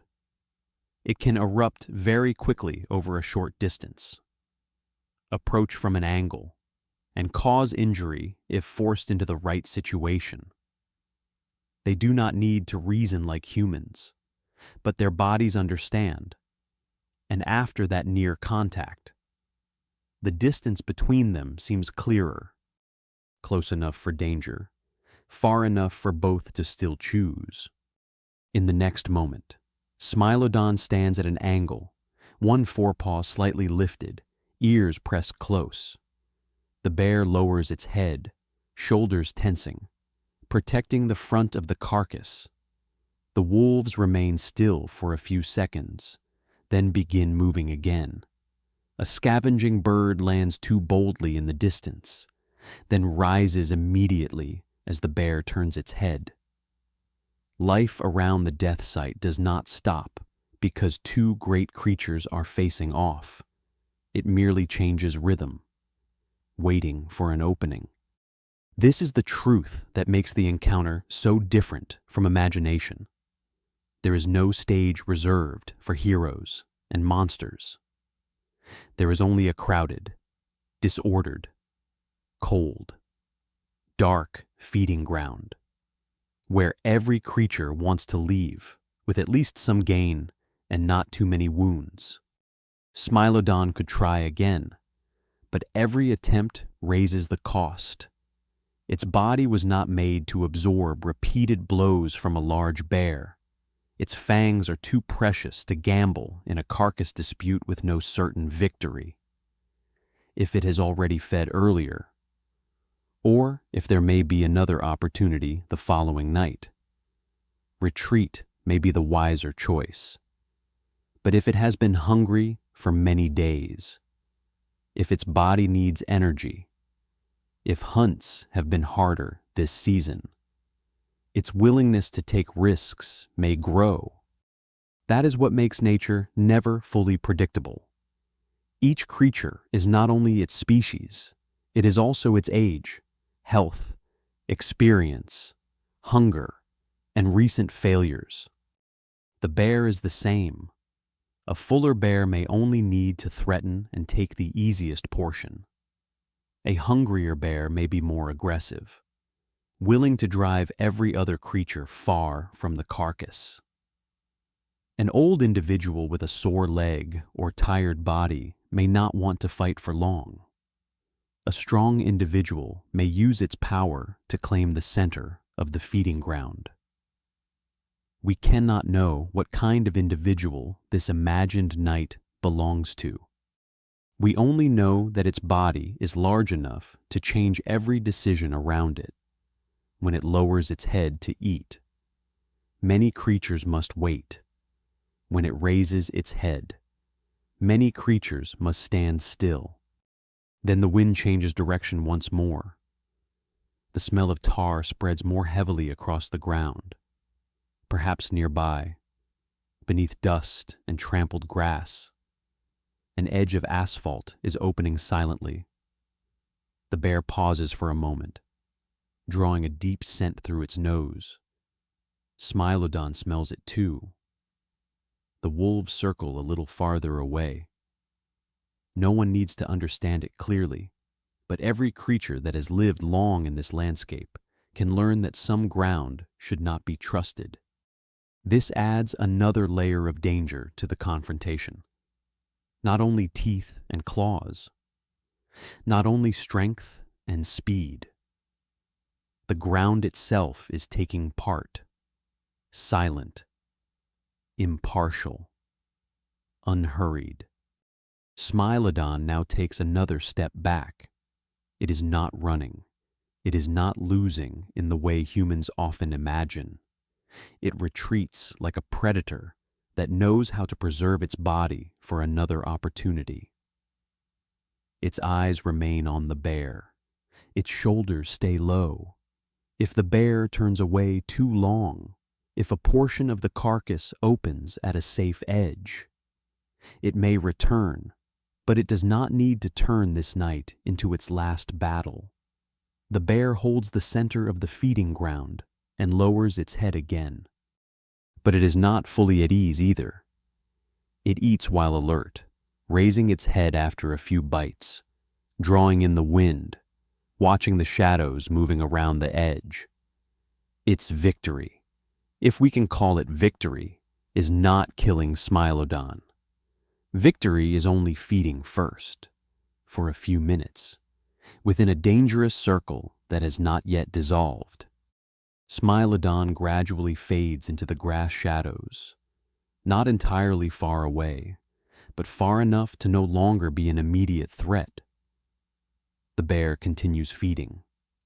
The wolves begin to move closer again, in small circles, with quick steps followed by pauses. The scavenging birds descend lower when they see opportunity. The feeding ground does not belong to anyone forever. It changes owners minute by minute, according to attention, strength, distance, and the degree of risk each species is willing to accept. The bear may hold the center for a while, then leave when it has had enough or when the ground becomes too unsafe. Smilodon may return afterward, taking what remains if the wolves have not dragged it all away. The wolves may win through persistence. Birds may wait until the very end. And the ground, if fortunate in its own way, may preserve the bones of them all. In that darkness, there is no simple answer to the question of who is stronger. The short-faced bear has the strength of its enormous body, its height, its ability to dominate in an open dispute over a carcass. Smilodon has the strength of ambush, of a compressed body, of deadly precision if it has the right angle and the right moment. But life never asks that question cleanly. It does not place two creatures in an empty circle, equally healthy, equally hungry, equally determined. It places them in mud, grass, the smell of blood, asphalt, wolves, birds, hunger, darkness, and risk. And in that true context, being stronger does not always mean winning. Sometimes winning simply means not being wounded. As the night nears its end, the kill site is very different from what it was at sunset. The grass has been trampled. The earth has been scraped and torn. Footprints large and small overlap one another like a chaotic record of hunger. Where Smilodon once stood, there is a patch of grass pressed low. Where the bear turned, deep tracks remain. Where wolves circled, smaller prints weave into one another. The smell of blood thins in the cold air. Farther away, the surviving grazing animals have moved into a safer place, unaware that one member of their herd became the center of an entire night of conflict. Smilodon stops at the far edge of the grass and turns its head for one last look. In the very pale light before dawn, its body is only a low, dark line. Perhaps it is hungrier than when it came. Perhaps it has taken a small share. Perhaps it will return when the bear leaves. But more importantly, it remains intact. Its fangs are still there. Its shoulders have not been crushed. Its legs can still carry it through the night. For a predator, that is a quiet kind of victory. No glory, no audience, only the ability to continue living. The short-faced bear does not leave the story like an absolute king either. It has claimed the center, but it must feed with caution. It has made many others retreat, but it has not made them vanish. It is strong enough to enter the feeding ground and change the order. But it must still pay attention to the smell of asphalt, to the shadows moving around it, to the instability of the earth. A giant still has to negotiate with the world, and that world, though it may seem overwhelmed for a moment, always has ways of reminding every living creature that no one truly stands outside its laws. That is the Ice Age confrontation in a more truthful form, not a death battle woven to satisfy imagination, but a tense moment between two survival strategies, one low, silent, precise, one tall, heavy, overwhelming. They meet not because of hatred, not because of honor, not because they want to prove anything, but because a carcass lies between them, because hunger has drawn them to the same place, because their world forces even the powerful to share space with other powerful beings. And then, like so many confrontations in nature, it may end not with death, but with a new distance being established. Who may come close? Who must wait? Who eats first? Who remains alive to return later? When dawn begins to touch the horizon, weak light spreads over the ancient land. The kill site is no longer the fierce center of the night, but a tired, disturbed place full of traces. Birds still wait. Wolves still linger. The larger creatures have taken their share and withdrawn into the wider landscape. And somewhere beneath the black earth, the asphalt lies still, as though all the growls, breaths, scraping claws, and beating wings of the night were only a brief dream upon the surface of time. But for the creatures that were there, that night was not a dream. It was life. It was risk. It was hunger. It was a problem each species had to solve with its body. And as we leave the kill site in our imagination, the question, who won, begins to grow smaller. Another, larger question appears. In a world where even predators can become victims, what is truly the most frightening thing? Is it the fangs of Smilodon, the weight of the short-faced bear, the numbers of the dire wolves, or is it the silent black ground beneath their feet? The thing that does not need to hunt, yet can hold even the strongest creatures? That answer waits ahead, where the Brea tar trap opens like a dark memory of the Ice Age, and where those who once came to feed may never leave again. There are predators that rule with fangs, with claws, with mass, with speed, with the silence before the final charge. But in the Ice Age land of ancient Southern California, there was another kind of power, slower, lower, and almost without shape. It did not breathe. It did not stalk. It did not need hunger. It did not need rest. It simply lay there, beneath the ground, black, sticky, silent, waiting for the strongest creatures to step into its arms by themselves. These were the Brea tar pits, natural seeps of asphalt rising from deep within the earth. In daylight, some areas might appear as glossy black patches, heavy with scent, easy to notice if a creature was cautious enough, but at other times, that danger was hidden far more subtly.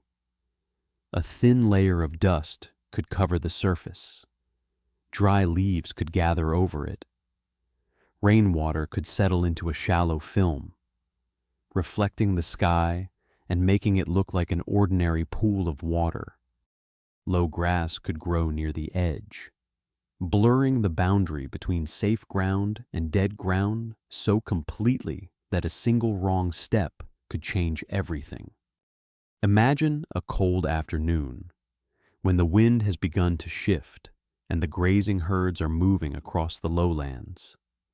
A younger ancient bison, or perhaps one that has grown tired after many days of traveling with the herd, walks more slowly than the others. It is thirsty. It smells moisture. It sees a dark patch glimmering beneath the weak light, not understanding that what reflects the sky is not clear water, but a sticky, deep surface more patient than any predator. It places 1 foot down. The ground does not hold it the way ground usually does. The hoof sinks in. The animal startles, tries to pull upward, and that very pull causes the other leg to slip farther. At first, the accident may not seem hopeless. A large animal is used to mud, to soft earth, to low places after rain. It has strength. It has a heavy body. It struggles, jerks its legs, tosses its head, breathes hard. But asphalt is not ordinary mud. It does not release when kicked with force. It clings to fur, skin, and hooves, then pulls slowly, little by little, as if the earth is learning how to hold a living body. Each movement makes the animal more exhausted. Each attempt to escape pulls it deeper after a while. The first panic turns into exhaustion, and from that body begin to rise cries that are not only cries of pain, but accidental calls sent out across the whole landscape. In the Ice Age world, a desperate cry is never only a sound. It is news. It travels through the grass, touches the ears of carnivores, pulls scavenging wings lower, turns sensitive noses in the same direction. Birds arrive first, circling in the gray sky. Then come smaller creatures, low shadows slipping through the brush. Dire wolves may appear along the outer ring, one by one.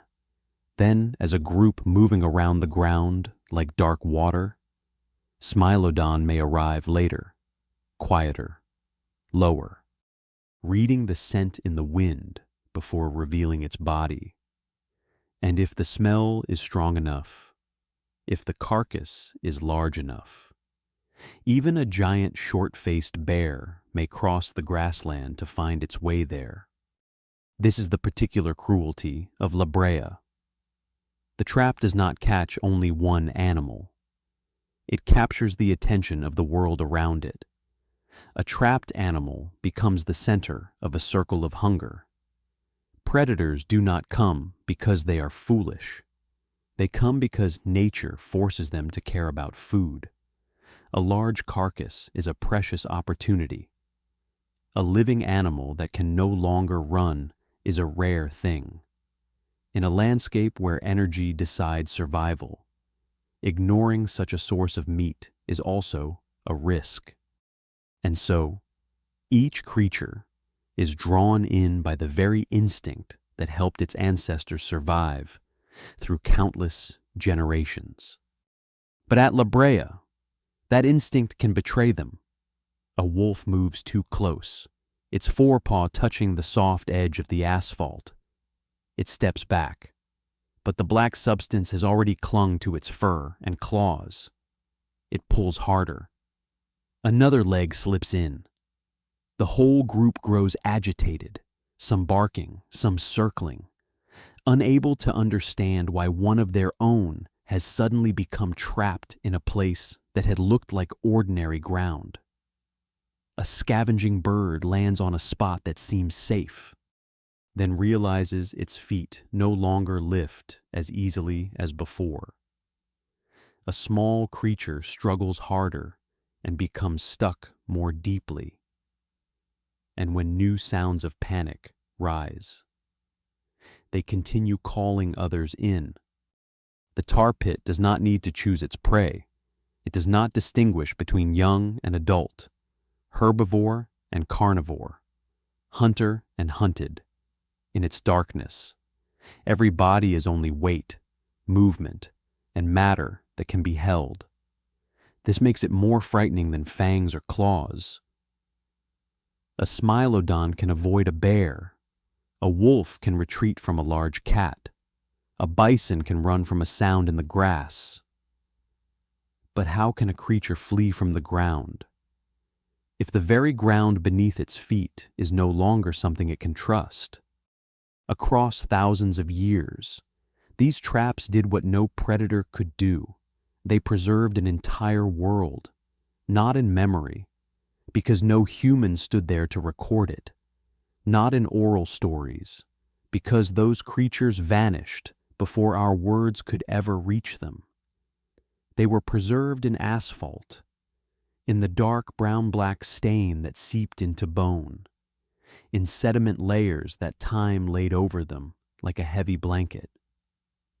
Each skeleton buried there is not only evidence of death, it is a fragment of a life that once moved, once breathed, once hungered, once feared, once made only one wrong choice. The strange thing is that the very thing that killed them also preserved them. Asphalt can be cruel to living bodies, but once death comes, it becomes a dark box of time. Bones sink down, air struggles to reach them, soft tissues disappear, but the hard parts remain held in an unusual environment. Across many generations, the ground continues to gather them. One animal falls, then another, a group of birds, a wolf, a single Smilodon, small bones, sharp teeth, pieces of jaw, vertebrae, leg bones. All of them remain, no longer belonging to only one night, but becoming the archive of an entire age. When we think of Brea, we often imagine one large pit swallowing everything in a violent instant. But the truth was likely much slower, and precisely because it was slow, it becomes even more haunting. An animal could be trapped for hours, perhaps for an entire day. It could weaken under the sun, shiver in the cold night, listen to the sounds of creatures coming closer. Predators did not necessarily die immediately either. They could struggle, call to the group, try to bite at the sticky substance around their legs, try to pull their bodies free from something that never tired. Death here was not like the swift bite of Smilodon or the powerful blow of a bear. It was the death of exhaustion, of strength gradually leaving the body while the ground remained perfectly silent. In our imagination, a night at Brea may begin with a trapped prey animal, but it ends with many circles of fate. At the center is the large body slowly sinking. Around it are the tracks of wolves, birds, big cats, bears, all coming and retreating, advancing and avoiding, reading the ground through experience and instinct. But not every individual reads correctly. A younger animal may lack caution. One too hungry may take one more step. One fighting over food may be pushed sideways into danger. And sometimes, tragedy does not come from stupidity, but from the fact that every choice carries risk. Hunger can kill. Stepping forward can kill. Waiting too long can also cost the chance to survive. Place Smilodon in that scene once more, but this time not as the ruler of darkness. It stands near the edge of the ground, low, powerful, cautious. Its saber teeth can end the life of prey in the right moment, but before asphalt, those teeth are almost meaningless. It cannot bite the earth to save itself if its legs have sunk deep. It cannot use the gripping strength of its forelimbs to hold prey when its own body is being pulled down. Everything that once made it frightening, its precision, its front body strength, its short charge, becomes small before a danger that does not react like living prey. Brea does not panic. It does not flee. It does not expose its neck. It does not make mistakes. Place the short-faced bear in that scene. A tall, massive body, strong enough to make many others step back. Yet its weight is also part of the risk. The heavier a body is, once it steps into unsafe ground, the harder it becomes to pull free. Large paws can sink deeply. Powerful struggling can spread the asphalt across a wider area. A giant may drive off wolves, may make Smilodon hesitate, may claim a carcass through its sheer presence. But if the ground holds it, there is no enemy to intimidate, no opponent to defeat. There is only sticking, exhaustion, and time. That is why this chapter does not need a loud battle. Brea is another kind of tragedy. It is a place where roles in nature are reversed very quietly. The predator comes to eat, then becomes the thing preserved. The scavenger comes because of one death, then adds its own death to that same patch of ground.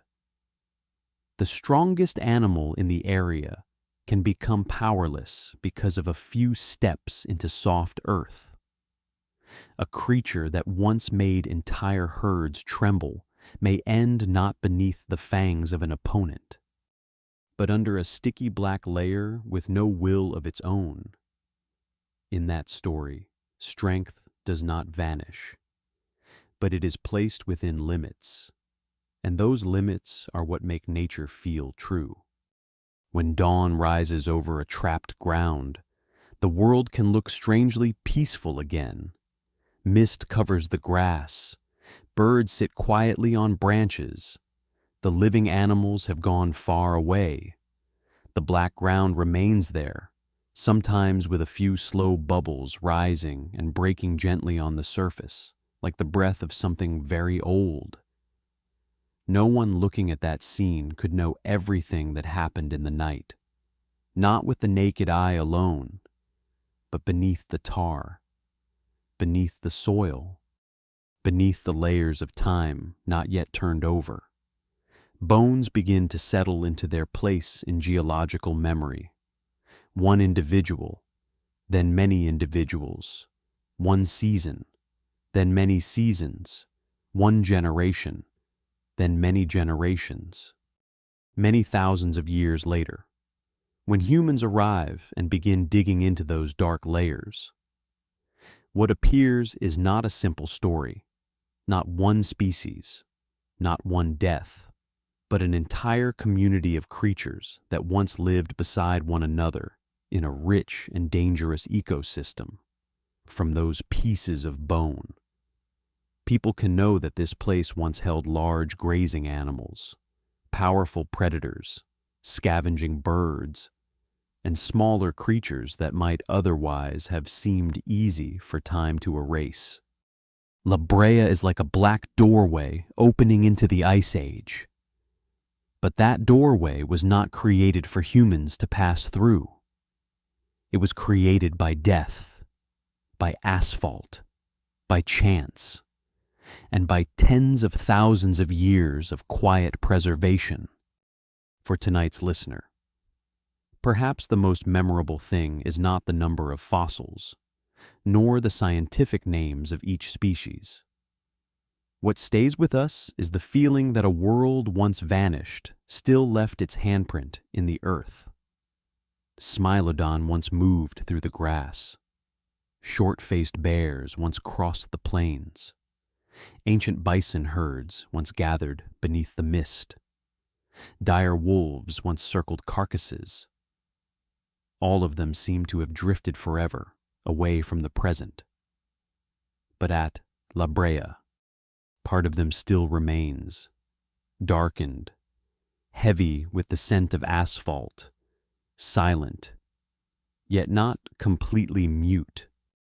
There is a sorrowful beauty in that, because without that black trap, many creatures may have disappeared completely from the memory of Earth. They could have died on the grassland, their bones scattered, cracked by weather, carried away by water, ground into dust by time. But because they were held in asphalt, they became evidence. Their deaths, though slow and cruel, gave the future a chance to understand the past.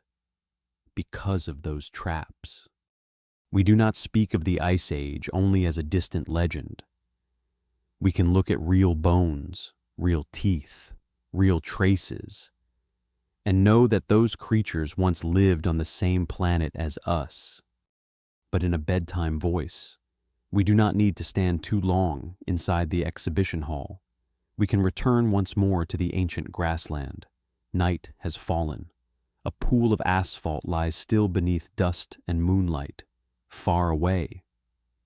A large animal cries out, the sound weak, drawn out, then lost in the wind. Wings begin to circle in the dark sky. At the edge of the grass, a low shadow stops. Farther away, a larger body is approaching.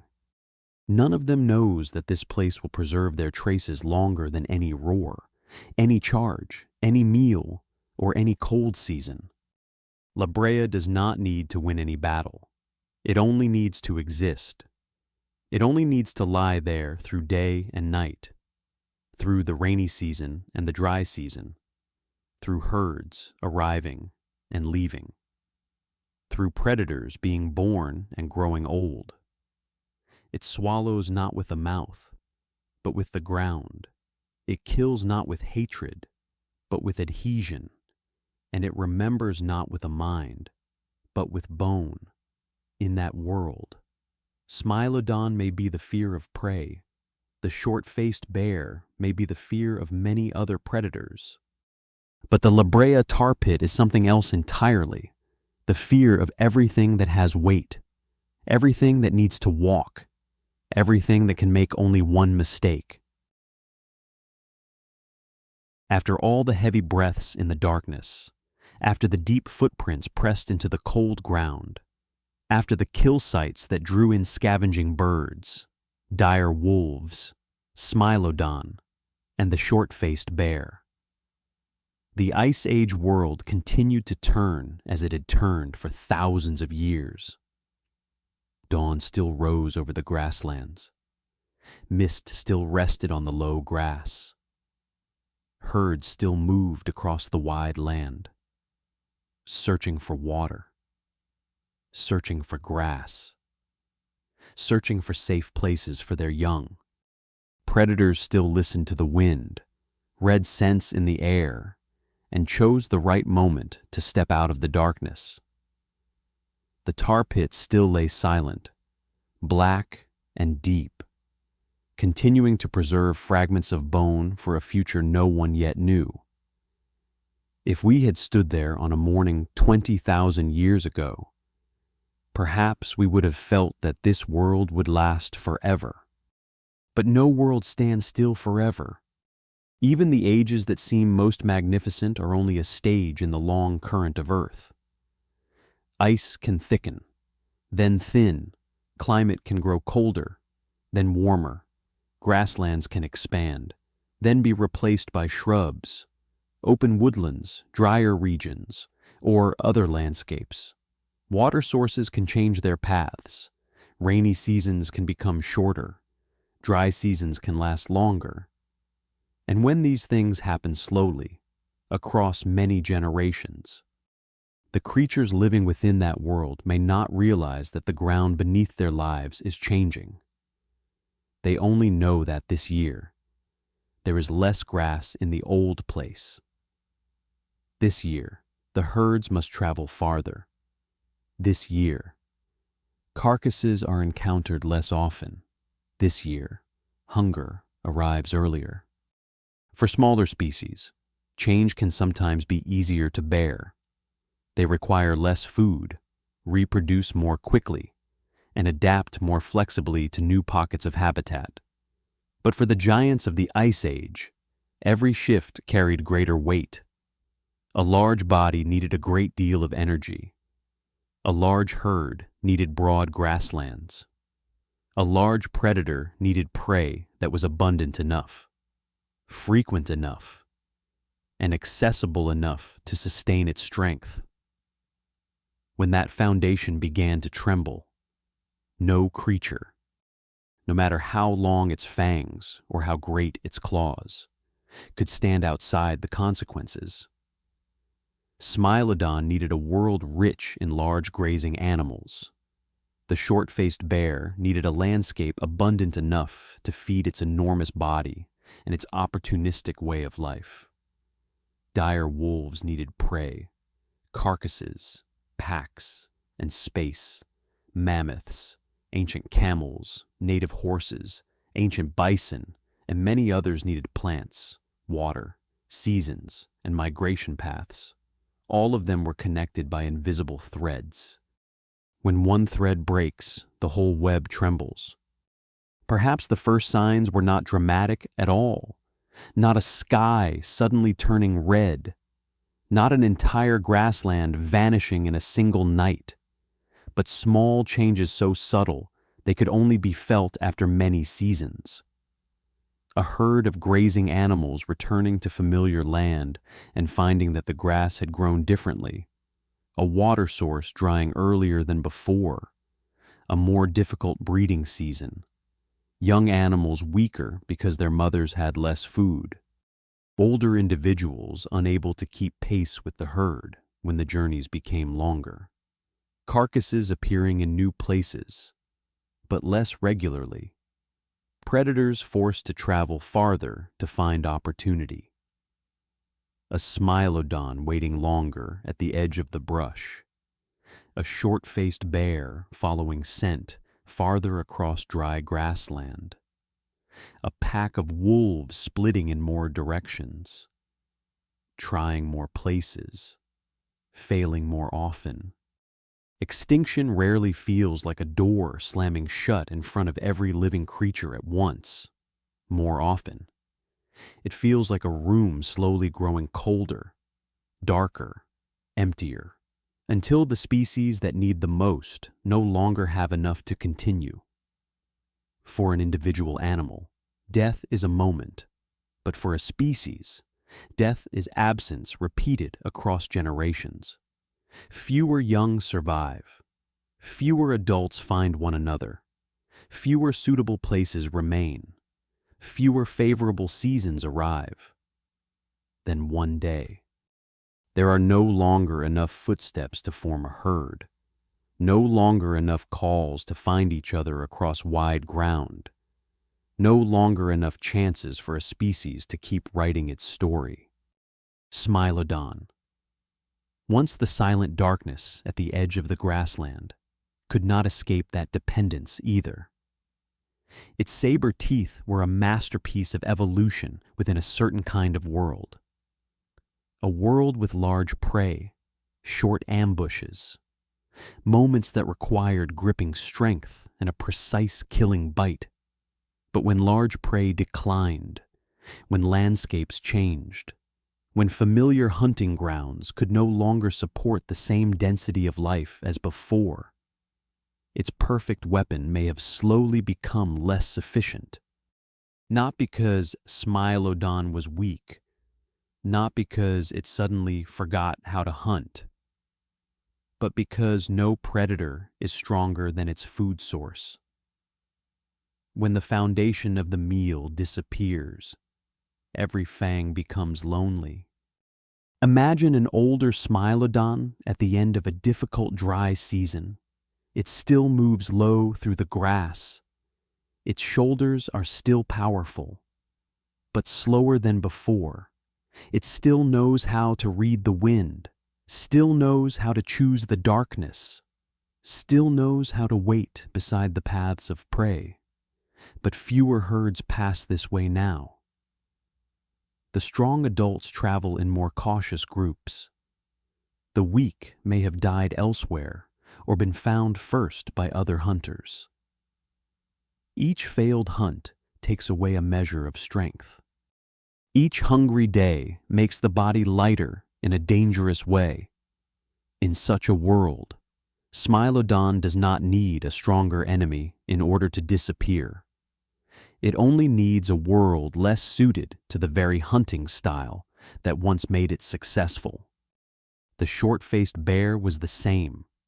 Its enormous body was once an advantage when there was enough space, enough food, enough carcasses, and enough opportunity.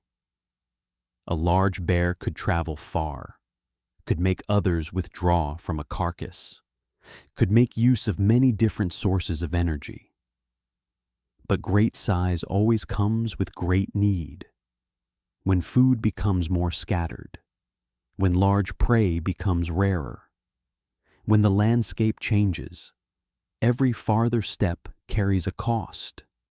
A body that once made an entire feeding ground fall silent can become a burden in times of scarcity.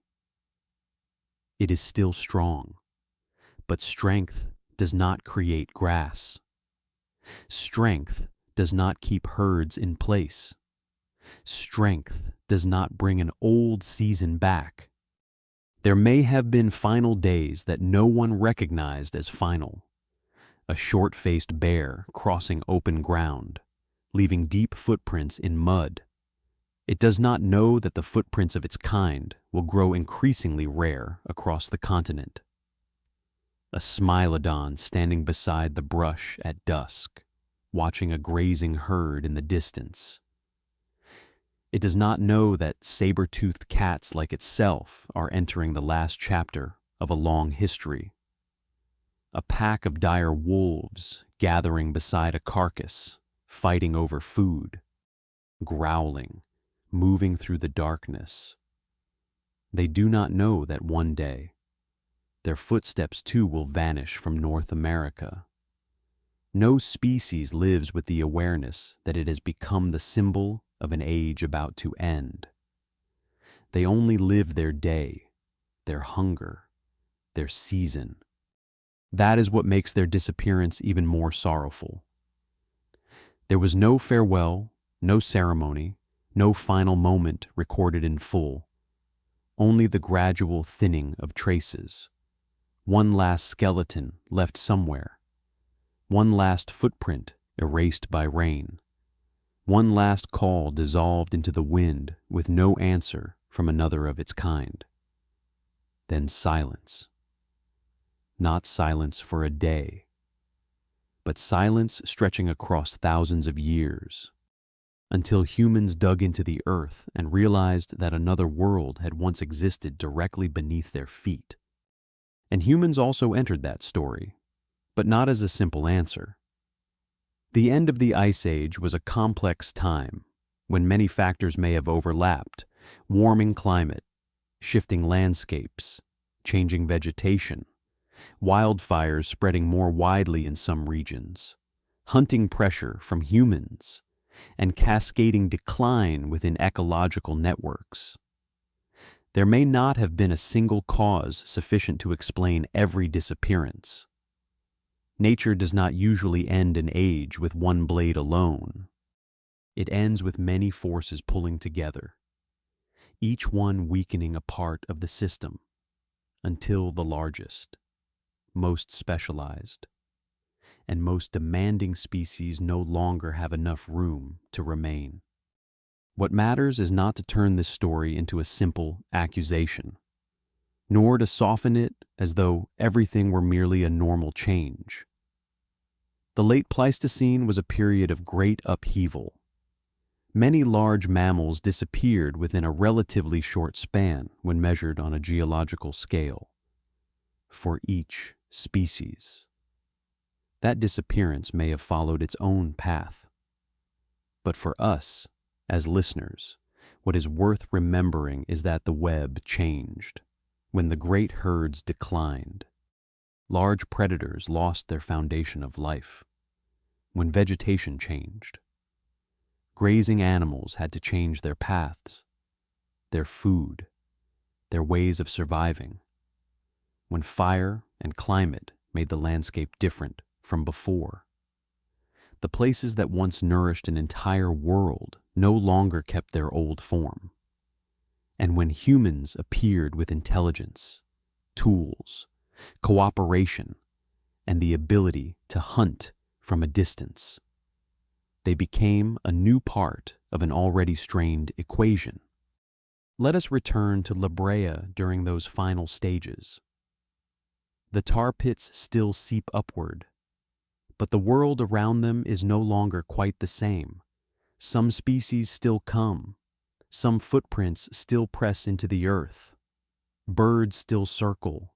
The wind still carries the scent of black tar through the grass.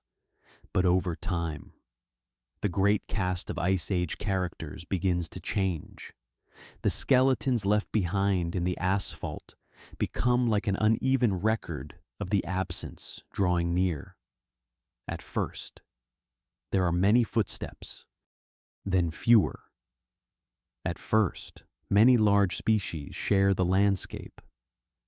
Then, one by one, each species withdraws from the story, not because they choose to leave, but because the world no longer allows them to remain as they once did.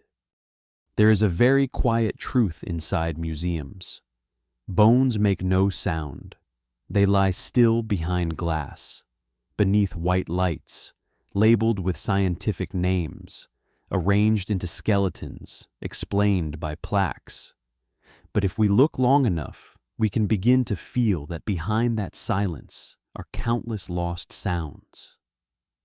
Grass breaking under the feet of the short-faced bear, the breath of Smilodon in the cold night, scavenging birds circling in the sky, herds of grazing animals moving through mud, a young animal calling for its mother, the struggle of a creature trapped in asphalt. None of it still rings in the air, but it has left its shape in bone, in teeth, in wear marks, in dark sediment. When we stand before a Smilodon fossil, we are not only looking at a predator, we are looking at a way of life that has ended. When we look at the skull of a short-faced bear, we are not only seeing a giant, we are seeing a landscape that no longer had enough to keep such giants alive.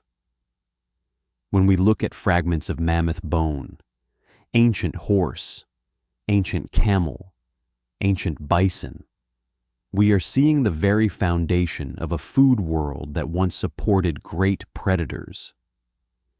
Each skeleton is an individual, but it is also a signal from an ecosystem. They tell us that no creature disappears alone. When a world collapses, many fates sink with it. And perhaps this is the point that carries the story beyond a confrontation between the short-faced bear and Smilodon. At first, we are drawn in by the question of who was stronger. Who would win if these two creatures met beside a carcass? But the deeper we go, the smaller that question becomes, because both of them, no matter how frightening, lived within the same system. Both needed prey. Both needed space. Both were limited by injury, hunger, season, environment, and time. And in the end, neither could defeat the thing greater than any individual battle, the changing world that had created them. Imagine one final dusk over ancient Southern California, not another night of struggle beside a carcass, not another tense moment between two great predators, only a wide, cold evening, quieter than usual. Grass sways in the wind, far away. A smaller herd moves across the low ground. The tar pits lie still, reflecting the dim sky. A bird crosses the air, its wings gliding slowly through the last light. At the edge of the landscape, perhaps a low shadow moves through the brush. Farther off, a larger shadow walks alone across the grassland. They do not yet know that the generations after them will become rarer and rarer. They do not know the names humans will one day give them. They do not know they will become symbols of a lost world. Then time passes. Ice retreats. Seasons change. Grass changes. Herds change. Fire may spread through drier lands. Humans travel farther, understand the landscape better, hunt with greater skill, and leave the trace of a new species capable of changing the environment in ways never seen before. The remaining giants step into a world that no longer fully belongs to them. And then, little by little, their footsteps disappear, not like a door slamming shut, but like an ancient song sung more softly across generations, until no one remembers the original melody except the earth. Today, where cold grasslands and deadly tar pits once lay, there is a modern city with streets, vehicles, museums, human voices, lights, and buildings. But beneath that modern world, the past still breathes very softly. La Brea remains like a seam between the present and a deeper world. Asphalt still seeps upward. Bubbles still rise on the black surface.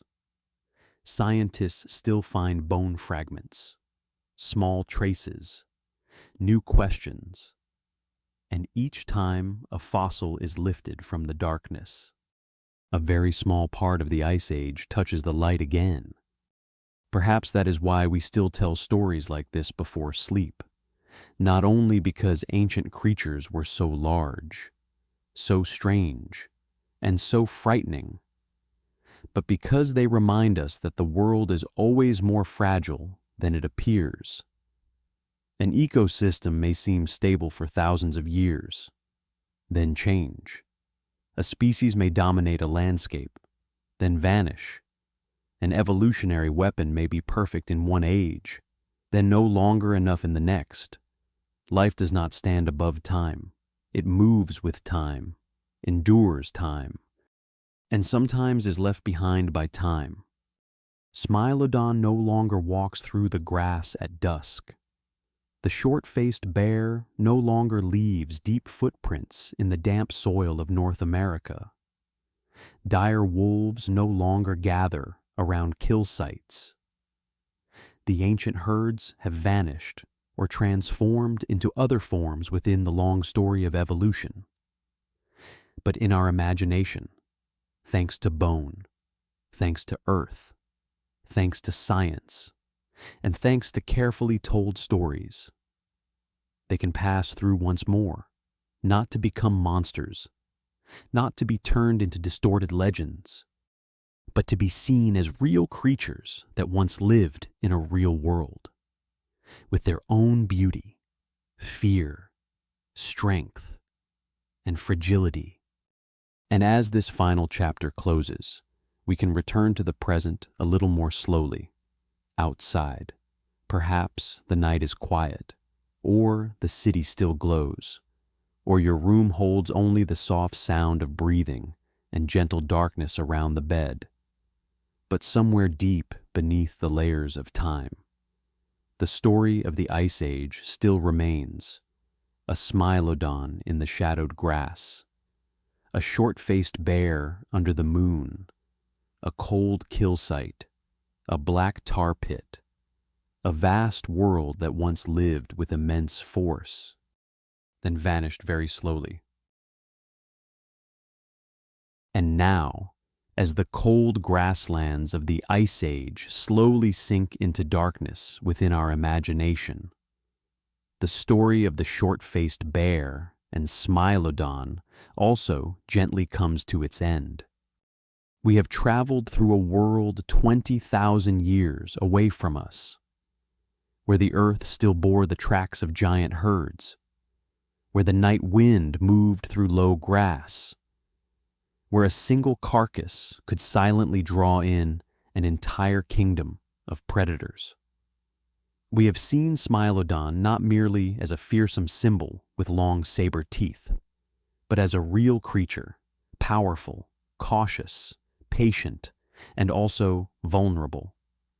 We have seen the short-faced bear not simply as a monstrous giant, but as a dark shadow of the Pleistocene, a being that lived through strength, opportunity, the scent of death, and the instinct to survive in a harsh and unforgiving world. Perhaps the most memorable thing is not the question of who would win in a confrontation, because in nature, victory is rarely that simple. Sometimes winning means eating one meal and withdrawing before injury comes. Sometimes winning means not taking one more step into the black ground, waiting to swallow you. And sometimes, no matter how powerful a creature may be, it still cannot defeat the slow changes of climate, environment, food, fire, and time. If you are still awake at this moment, leave a comment and tell me where you are listening from. and which part of the story stayed with you the most? Where would you like our next journey to take you? To another Ice Age confrontation? Into the world of mammoths? Or into a quiet night beside ancient creatures that have long since disappeared? If you enjoy stories of history, mythology, and ancient worlds told slowly before sleep, please follow the fan page and subscribe to the channel so we can step into the next journeys together. I wish you a deep and peaceful sleep, and I will see you again in the next night's story.